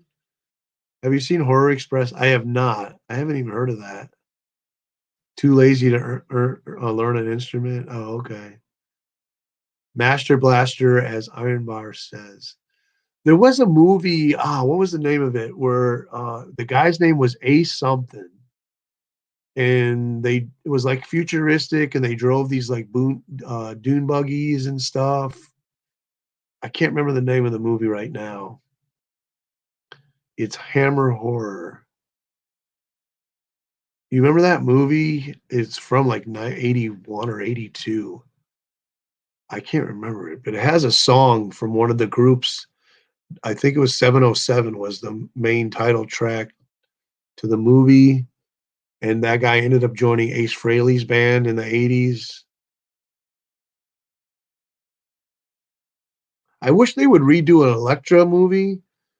The one with Jennifer Garner was just not that good, but I think she's a character that deserves to have her own movie if they did her right in the way that she's supposed to be done, similar to the vein of the TV show from Netflix.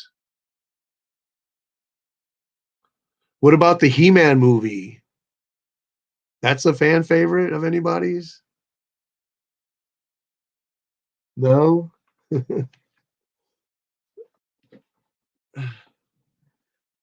Okay, so let me see here. It's a Hammer movie. I don't know what a Hammer horror movie is. I love Disney. Yeah, the first three felt like Shira-centric movies. Shia, is that how you say her name? Oh, I love He-Man, but hated the cartoon and movie. Not really. What about Sheena, the Jungle movie? I got that movie the other day because I was getting, or the other day, a couple years ago, to pull cutscenes from it for the comic book video I was making. I didn't realize that she was completely naked in that movie. I was like, "Oh my gosh, I can't watch this!" And I ended up giving it to my friend. And then she was in that '70s show, the actress that played her. He-Man sucked. How about Arnold's Conan? There you go. I need to rewatch the 1980 Tarzan movie. Which one is that? That one they just put out was not too bad. I thought it was pretty good. I watched it when I was on vacation in Dominican Republic. Hammer were a UK film company that made horror in 1950s, 60s. Classics Dracula and Frankenstein films. Oh, okay. I didn't know that. Beastmaster. Okay, so how about Beastmaster versus Krull? Remember Krull with the moving castle? And he had that weapon that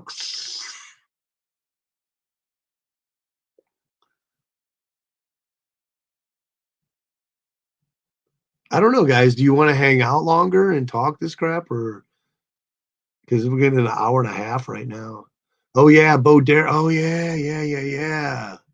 I remember that one. Bo Derek she was it in the 80s. What was that movie she was in? 10? Oh yeah. There's just some women that they age and their beauty just never disappears, and she's one of those. That Stalker was another cheesy barbarian film. I never got to see that movie. Yeah, Megaforce. That was it. Good job, Steve. Megaforce. I remember watching that in the drive-in. But the group 707 does one of the songs. I think it's the title. Hey, Simon, what's going on? We were just talking about you. Everybody's wanting us to get back together and do another video. But that song 707 does, check it out. It's a really good tune. And then he ended up hooking up with Ace Frehley and co-writing a lot of the first Ace Frehley album and second one, Frehley's Comet. I actually talked with him through email a couple of years ago. Yeah, until my pizza turns up. Oh man, I wish I could have pizza. I actually bought me a sub sandwich from the health food store that's waiting for me. Man, is it two? It can't be 2 o'clock already. That can't be right. It is. Hey, I might have some comics coming here in a few minutes. Where is that comic? Okay, I would do another video. We definitely are. I was telling him about that all winners that I'm buying from you, which I can't wait to get. I was just doing a comic book haul, and then it turned it into a pop culture discussion here. We're just talking about movies, growing up as a kid, and what else? What else?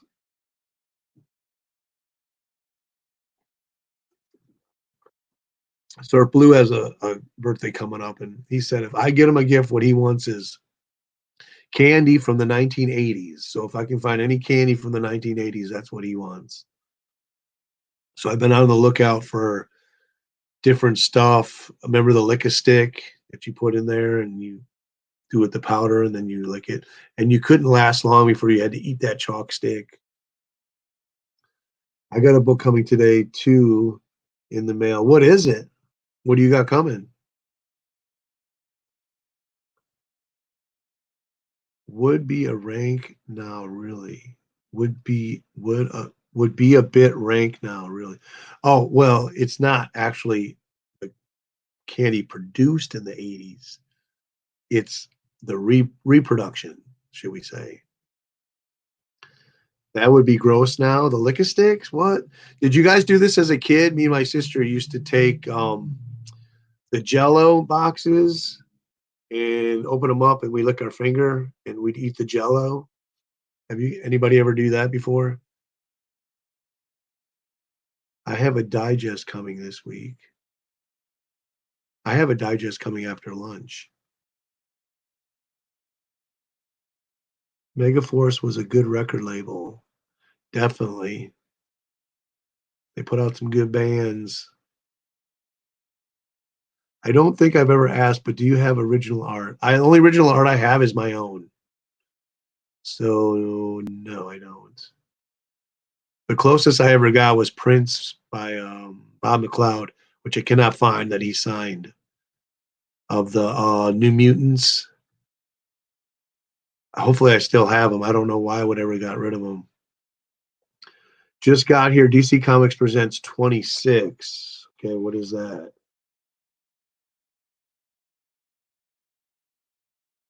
DC Comics presents 26.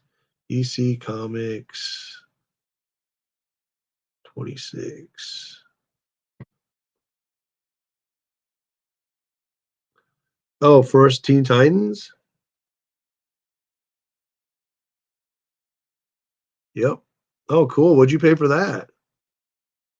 Man, you're getting these cool ones. Man, I look at that, but I always see it too much, too expensive. So, what did you pay for it, and what grade is it in? That's my next two questions. Never ate raw Jello. I prefer raw Jello to Jello already made. I never liked Jello as a dessert. 42-ish. So let me guess. It's like a 7.0, 7.5, which isn't bad. I bought that off the shelf. Oh, you did off the newsstand? 8.5. Okay, good deal, dude.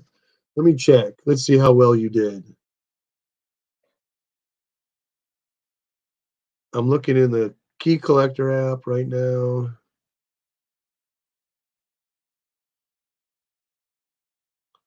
I actually go to the key collector app to look at price comparative.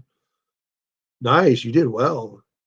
Simply because I think if this is a person that has an app that he's selling and has already probably a million customers, he's information better be as accurate as it can be. So I do go to him for quick price analysis. And if it doesn't seem to be in the realm to where whoever I'm discussing price with is, then I'll go to a second source and do like a more finite, or no, I mean a more, yeah, more finite search. Okay, so I say hands off to Steve. He seems to do really well pulling these keys on, and I'm guessing you got it off eBay. My comic shop says 100. See, I know he did well.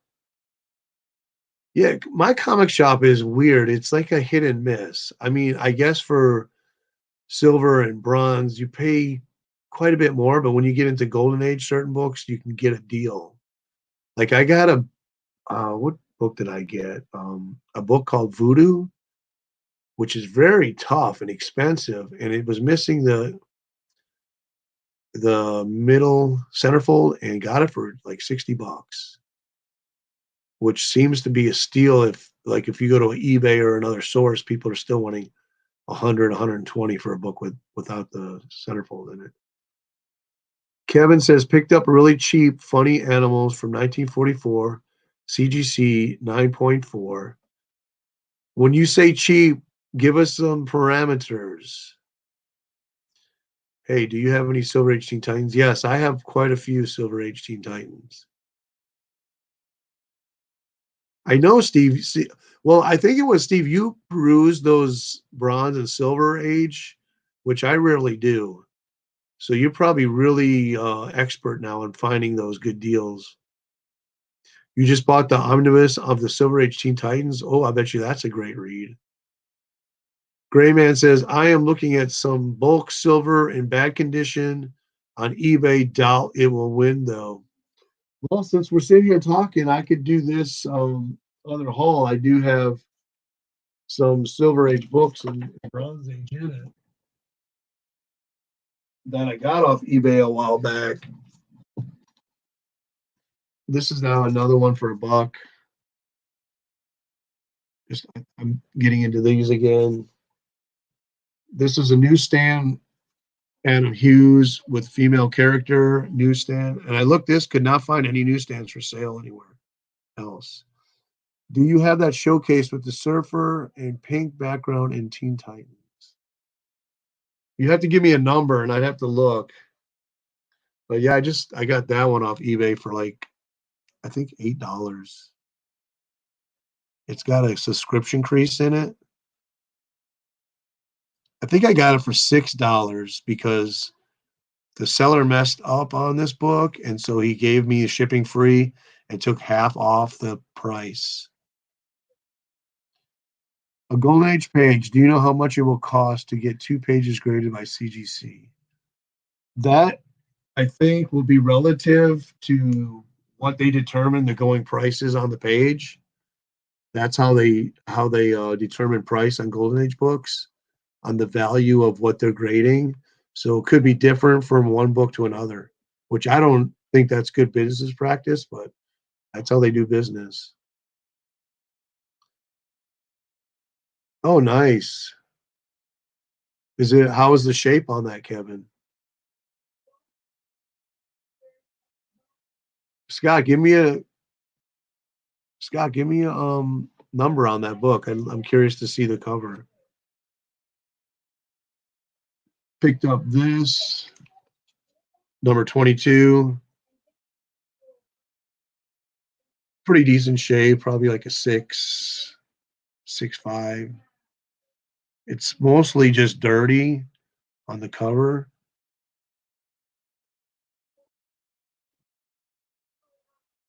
59. Oh, I don't have any showcase Teen Titans. I know that. I don't think I do anyway. I'd love to own some of that. 59.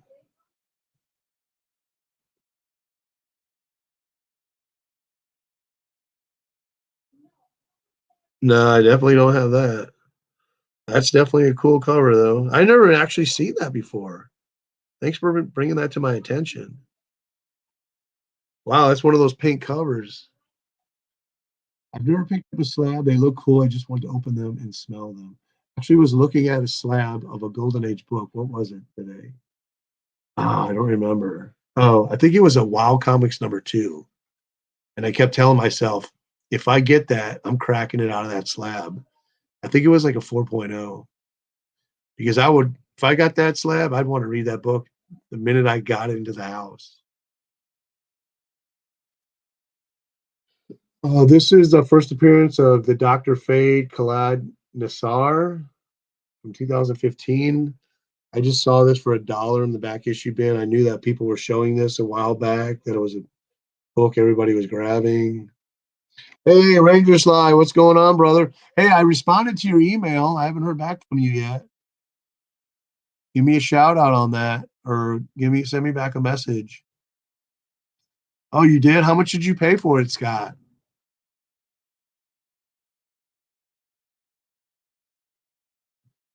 I got this. I don't know, you guys. You ready to fall in love?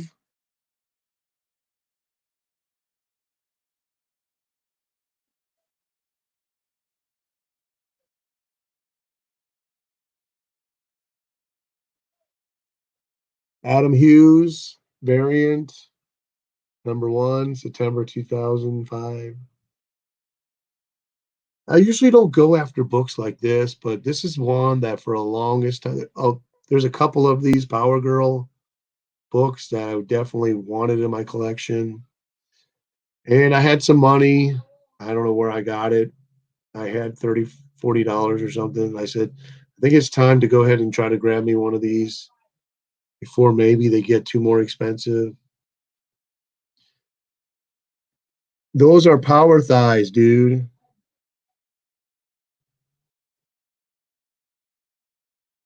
Thick, thick thighs.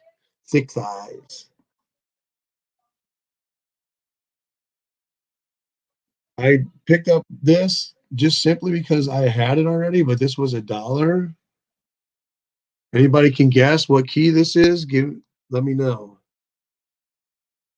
Let's see who gets to guess this key. Howard the Duck, #12, May 1977. Best of Blue DC Blue Ribbon Digest Superboy. Is the digest getting this week via eBay? Well, let me check. First Kiss, yep. First Kiss cameo. I love those digests now. I'm starting to get into digest and treasuries thanks to you jerks on eBay or on YouTube showing off all your digest and treasury editions. And now I feel like, oh, I want that. It looks so cool. I wonder if they have sites where you can like choose a wife on YouTube, like comics. People show off, hey, look at this girl, look at that. Hey, I'll marry her. And then they get that girl and they marry her. It's like finding a comic. I don't know, it's just weird stuff I think of. Because every time I see like certain books, I'm like, I gotta have that now. So like I always think, man, if I was single, would YouTube be a place to go to look for a wife?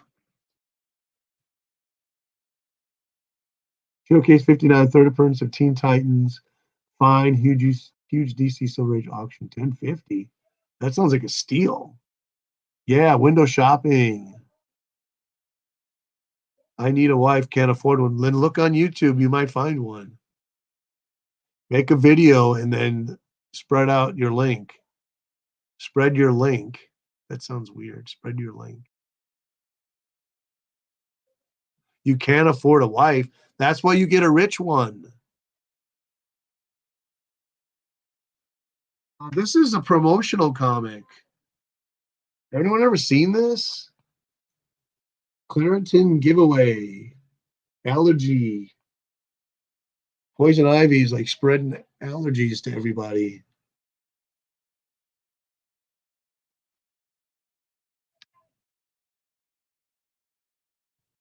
A special seasonal allergy issue from sharing key. It says key right there. Where's my finger? It's a key comic.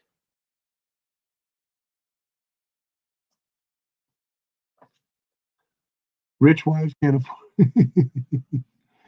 You, one of them polygamous types. Who, me? Am I? My wife says I am, so whatever she says goes.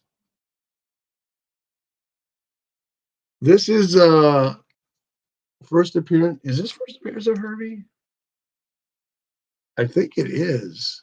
Let me look this up. I didn't write it on the back. But this was a buck at the Comic Con. What number is that? 217. Nope, it says it's not. I know I did pick up that first appearance of Herbie for $1 a while back. Is it Herbie or Kirby? Herbie. 209. But anyways, it's a high grade copy of 217. Oh yeah, I got this at the flea market. I already have it, but I don't know. You tell me, are you turning down a high grade like a 9.8 Bronze Age Fantastic Four for $1, even if you already have it?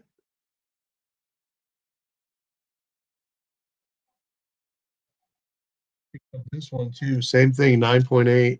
I already have it. But was it $1?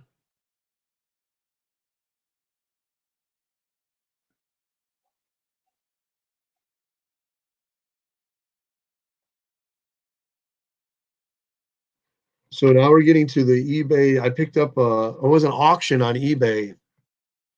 So rarely do I do this. It's Steve. I clicked on the Silver Age side of the postings on the auctions, and this was closing like in a minute, and no one bidded on it. It was 3 books for $20. So I said, heck, I'll take that. So here's the first one, Challenge of the Unknown, number 35. Arnold Drake, Bob Brown art, January 1964. And if you know, Arnold Drake is also co-creator of the Guardians of the Galaxy at Marvel.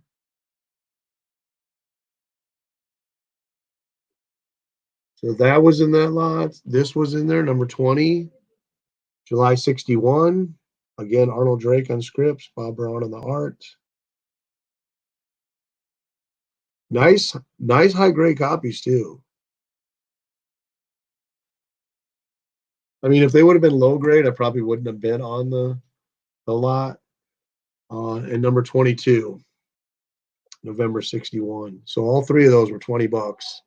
I think it was 24 with shipping.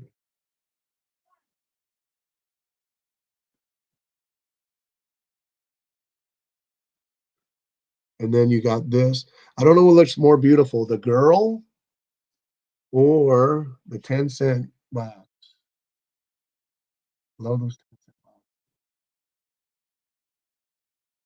Okay, let me check these. Herbie could appear in the Moon Girl and Devil Dinosaur TV show. Scott says, or Steve says, I wish I'd married rich. I would have broke her bank by now. Sweet Monster. Herbie debuted in the old Fantastic Four cartoon. Yep. Episode called Monster Among Us. Because they thought the Flame, the Human Torch, was too scary for kids. So they replaced them with Herbie the Robot. I haven't read this one yet. I hope this is not as bad as the other one with Batman. This is one of those books like I got for $1. So you don't pass them up when they're coming out for 10. Get them for $1 in the dollar bin 6 months later. Dark Side, the love of my life. I'm afraid that Dark Side's going to damage that girl. Did not have this book. I collected the first 1 through 34 on this title. Gail Simone on the scripts. This is actually cover B. I didn't know there was a cover B. So it's Batgirl 23 by Alex Garner. But they took her and they changed her in issue 35 and they made her a younger girl, almost like teenager-ish, because they had put out a toy line of DC Super Girls or something like that. And I was so mad. But they fired Gail Simone from the book because she was writing a storyline to reveal that Barbara Gordon was a lesbian.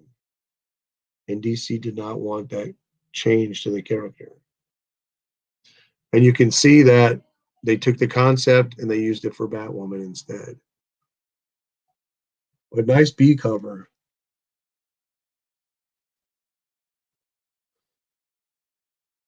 Who wrote it? I think that mysteries may contain a Wonder Comics preview and a cameo of Naomi. Ooh, I didn't know that. Even though I read the Naomi and it wasn't that good. It's one of those modern books where it's almost all art, no words, hardly any story, and you're done with the book in 5 minutes. I wish they would fire Bendis. I don't know. I don't read new stuff, so it doesn't matter to me. I haven't read this. I want to read this. Clark Kent reveals his Superman identity to Lois Lane. 1991, Action Comics 662. Mystic Dollar Bin book. Found another Adam Hughes from Legionnaires with some beautiful women on it. Number 7, 1993, is not the Legionnaire Adam Hughes cover that I wanted, but for $1, it's not bad, so I decided to grab 2.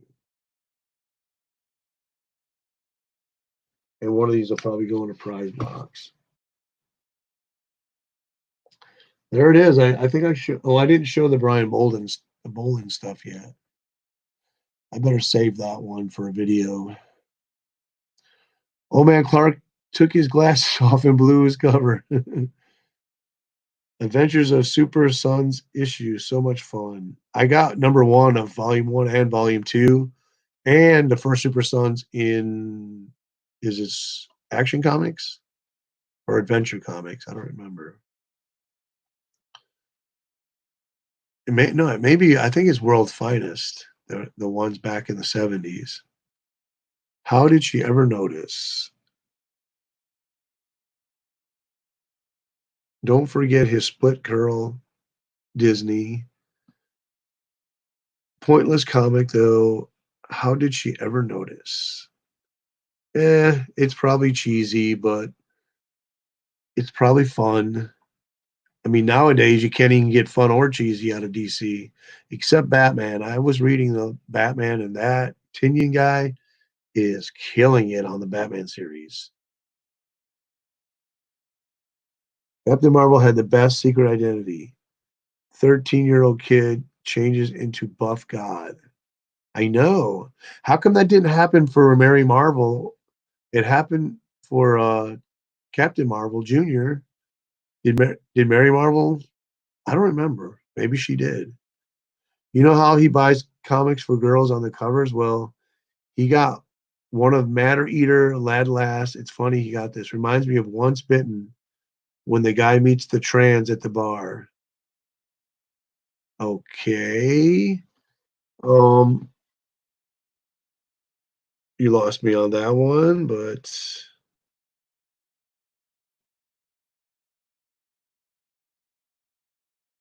anyways, what do I got? Speaking of adventure, I got some books right here. Pulled out of a box.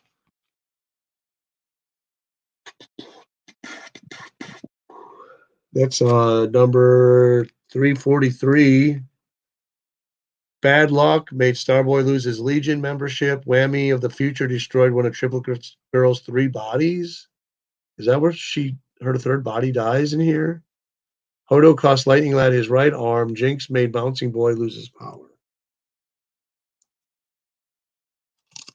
These are in the ones I haven't read box yet.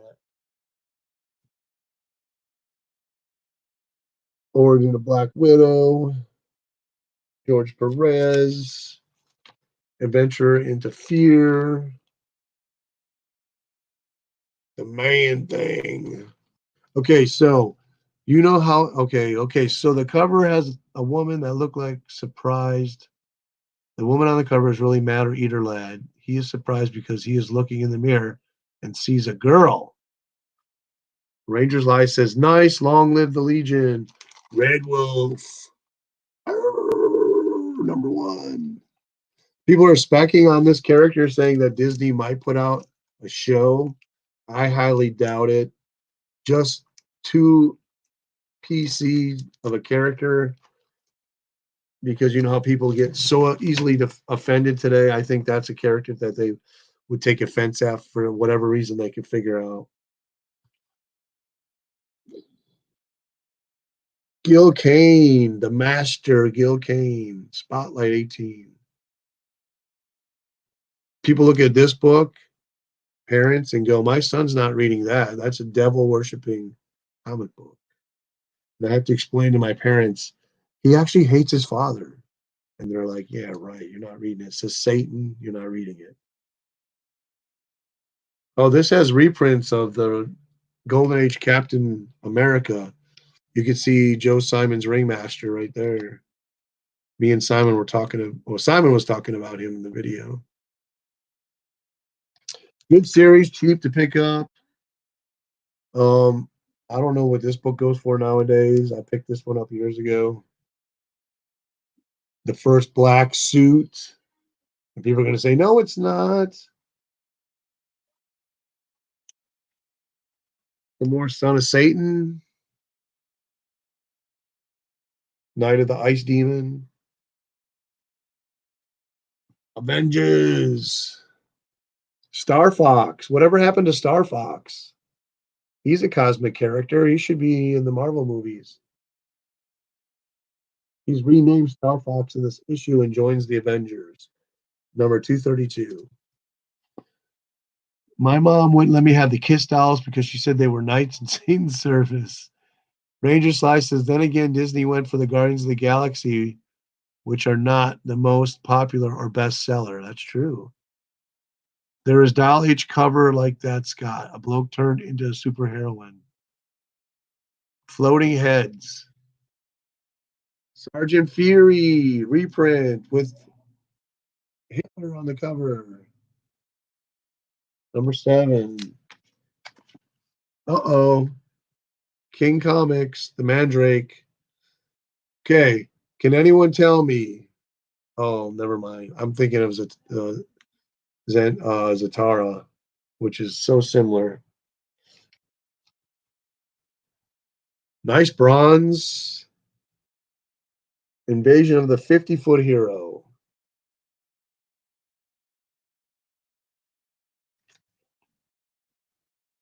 And some Black Panther.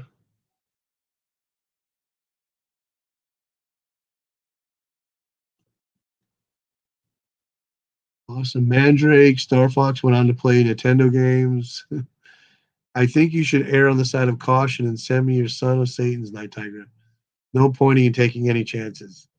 Well, unfortunately, my parents have passed, so I think I'm good.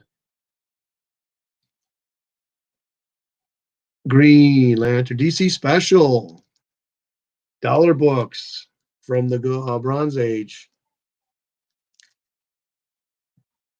These are ones that are so affordable and so fun to get.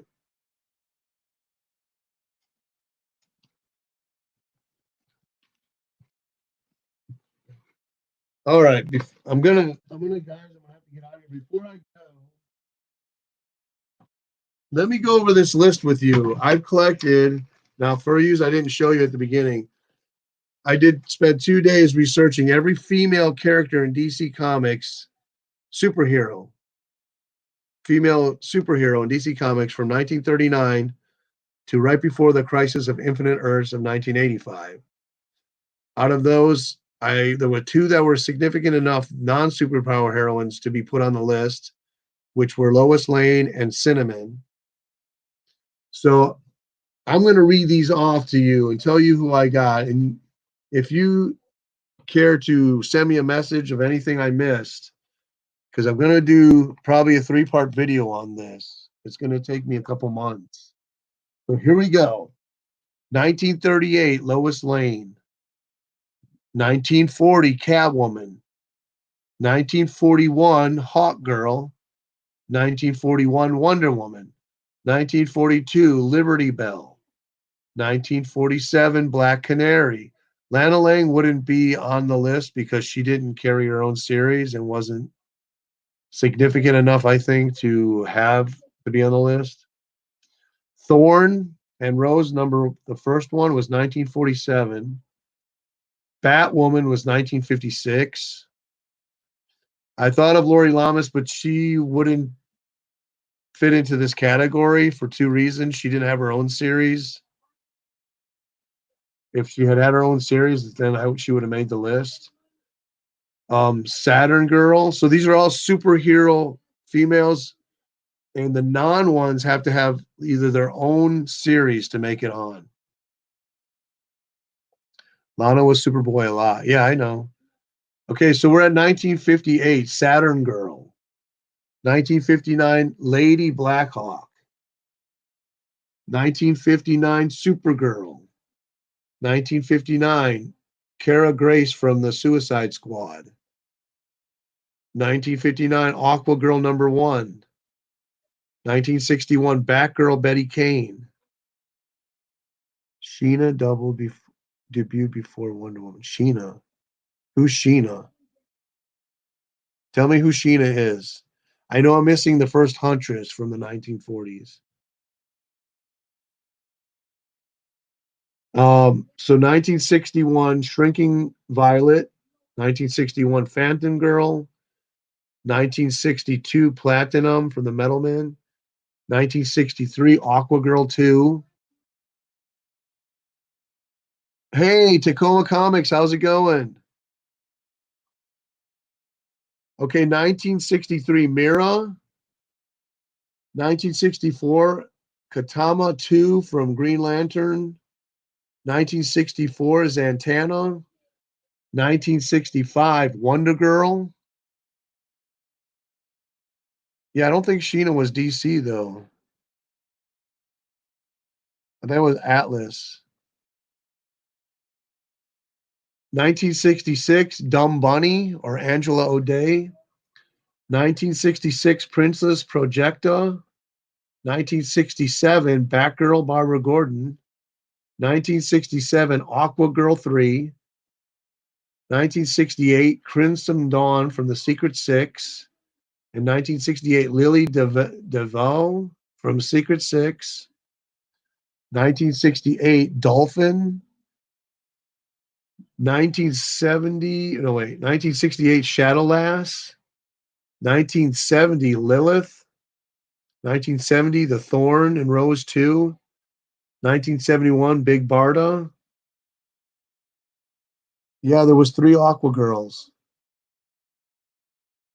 1971, Big Barda, 1973 Black Orchid, 1973 Phantom Lady, 1974 Rima, 1975 Lady Cop, 1975 Lady Shiva, 1976 Power Girl, 1976 Starfire the Warrior, 1976 Joker's Daughter, Harlequin.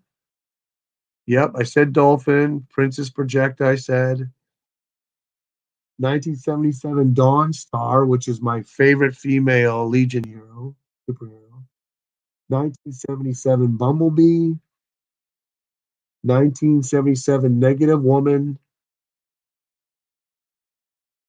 No, I'm reading all the ones that I researched and put in chronological order for my three-part DC's First Ladies of comics. So I'm reading the list. So if you think of anything that I've missed, let me know. Yeah, Rima is not a DC property. She came from a novel about some romance in the rainforest or something like that. Crush. Crush. Who's Crush? Now, these are all the way up only to before the Crisis on Infinite Earth. Dawnstar is my favorite because I am Cherokee. Oh, I didn't know that. My family is oh, now I'm not gonna be able to remember. I have family up in northern Wisconsin that live on the Indian reservation. So Crush's logos, yeah, but this is pre-Crisis on Infinite Earth.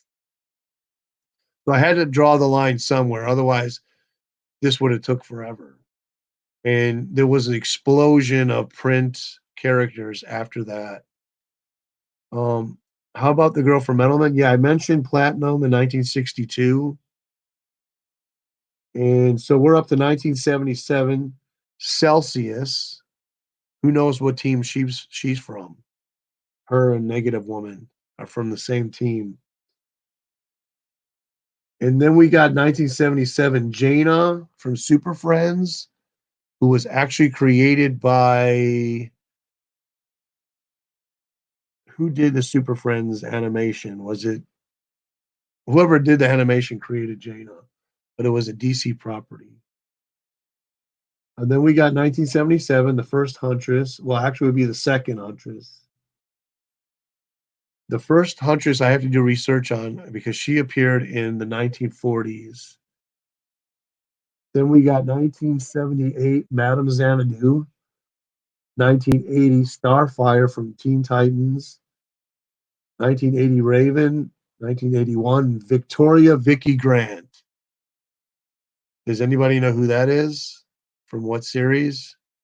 Victoria Vicky Grant. Then we got 1981 Callista, 1981 Harpus, then 1983 Katana, 1983 Halo, 1983 Felicity, 1983 Jade, 1985 Zyrol, and 1985, the last on the list, Yanda Mati. Yeah, I said Wonder Girl in 1963. You're right, Gray Man. She's from the Dial H second series. Okay, so I missed six that Metarog had schooled me on. For 1978 Cinnamon, which is in Weird Western Tales. A 1980 Doctor, or I think it's Dr. Medusa from the Creature Commandos. That I'm not sure if that's the correct name. If you guys know, Cheshire, where is she from? Give me some detail. Oh, she's a villain? Okay. No villains. I did put on a few anti-heroes. If there was if I could find documentation that they did good for yeah, I put Catwoman. No, Catwoman is a anti-hero. So she ended up becoming a villain, but she does good deeds at times, and that will be in my synopsis. In my synopsis, I will reference why someone that started as a villain had made it to the list. So Catwoman is an anti-hero, or there's another word for it. She's She goes between villain and hero. Gypsy, 1984, 1950, Insect Queen. So Meteor convinced me that Insect Queen needed to be on the list. She was significant enough. Firebrand from All Star Squadron. That's a good one.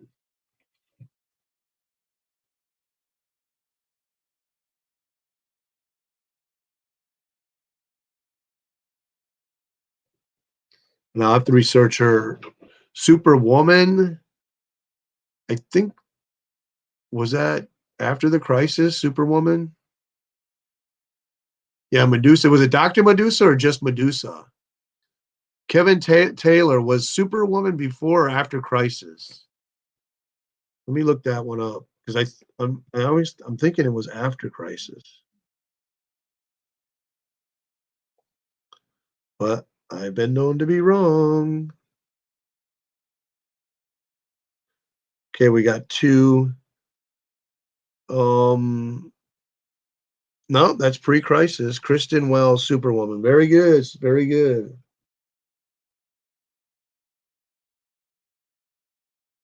1983. You guys are helping me out here. And then we have another Superwoman, but she's a villain. That's the um that's the team of the crime syndicate from America. So, but yeah, that Superwoman is definitely a hero. Let me look up Firebrand.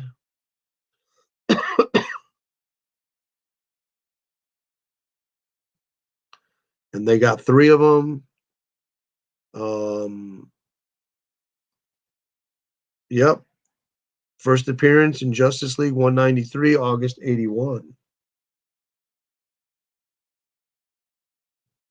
Hey, you guys gave me two more. So what about the pink girl? I think I have her. Uh, isn't her name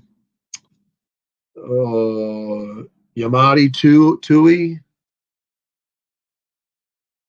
Never mind, she's post crisis. Did you say Fury? I said Saturn Girl. Fury. Who is Fury? Miss Fury? Fury, the Fury? Wonder Woman 300, 1983. Is she a.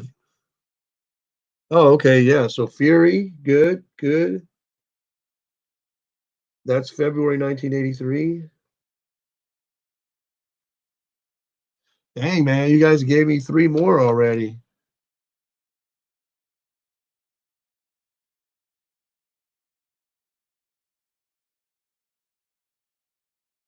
All right. Let's see. Yep. Fury from Infinity Incorporated. Cool. Cool. Enchantress.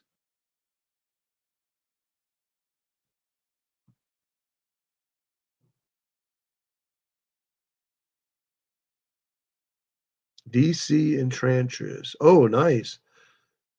A Strange Adventures number 187. Nice. Hey, I'm going to spend a year doing these videos. 1966. Sweet. Okay, let's see what we got.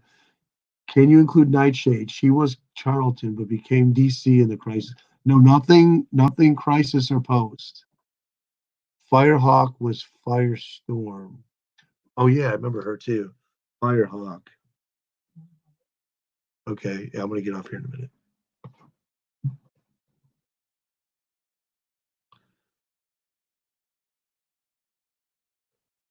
Was Firehawk was she a villain or was she a superhero?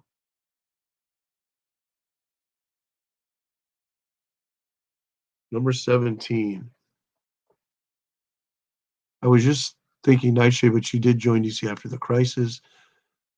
Firehawk is pre-Crisis, but was she a hero? I can't remember. I can't recall. October 83, but I'm putting her down. But if I remember, I think wasn't she what's his name's girlfriend from high school? Firehawk? Have you got all the Legion ladies? Oh, you mean yeah, all the female characters from the Legion? I believe I do. So, I mean, you can list them. I have Saturn Girl, Triplicate Girl, Shrinking Violet, Phantom Girl, um,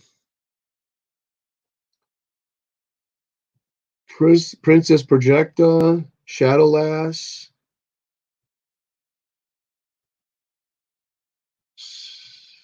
Dawn Star, and then the ones that you guys just gave me. If you gave me any legions, I think that's all the Legion ones I have. Madam Xanadu, I do have. What? Well, wasn't Duo Damsel Triplicate Girl, and then one of her selfies died, and she became Dual Damsel. So I'm gonna go ahead and just keep her under Triplicate Girl, Censor Girl.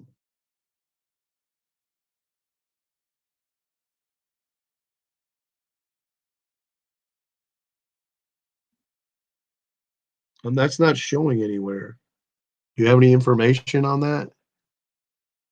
The hero of Legion, John. I'm not showing any Censor Girl. I'll put it down here and I'll do the research.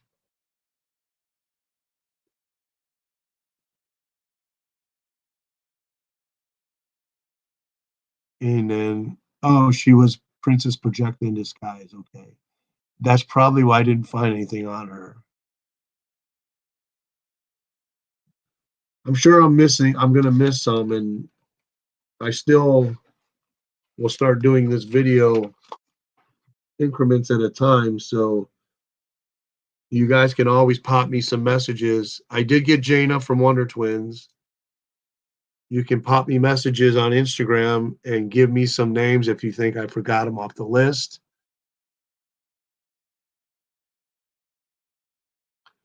But I think it's getting pretty close to being complete. Yeah, I thought about Wendy, but she's not super, and so I kept her. If she had superpowers, I would have named her Johnny Thunder. Let me look it up.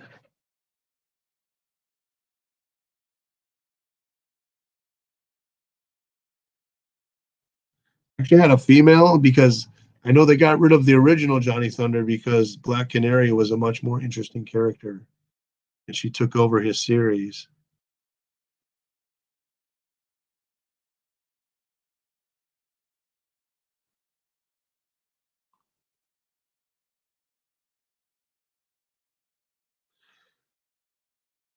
I do have okay, but was when did Crisis start? Because it's February '85. Johnny Thunder.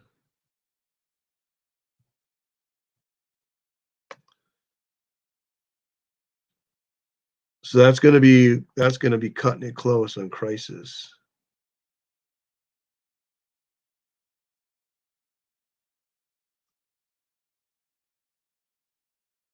It made it by 2 months. Johnny Thunder made it by 2 months. AK Thunderbolt. Wendy is a super friend. Yeah, she is, but she doesn't have any superpowers. So I'm just gonna go ahead and leave her off and included Jaina instead. Beautiful Dreamer.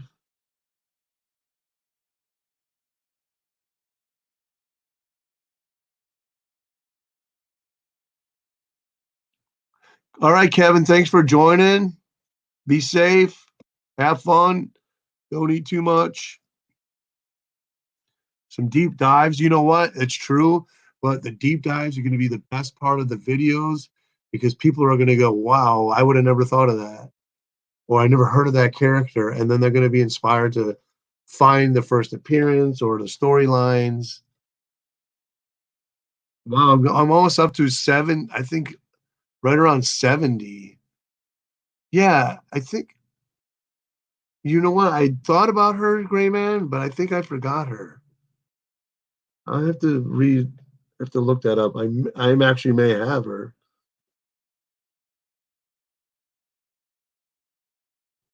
You mean Challengers of the Unknown?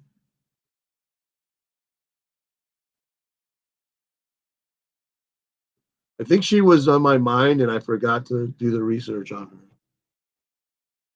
Tsunami and Fury. Is that's pre?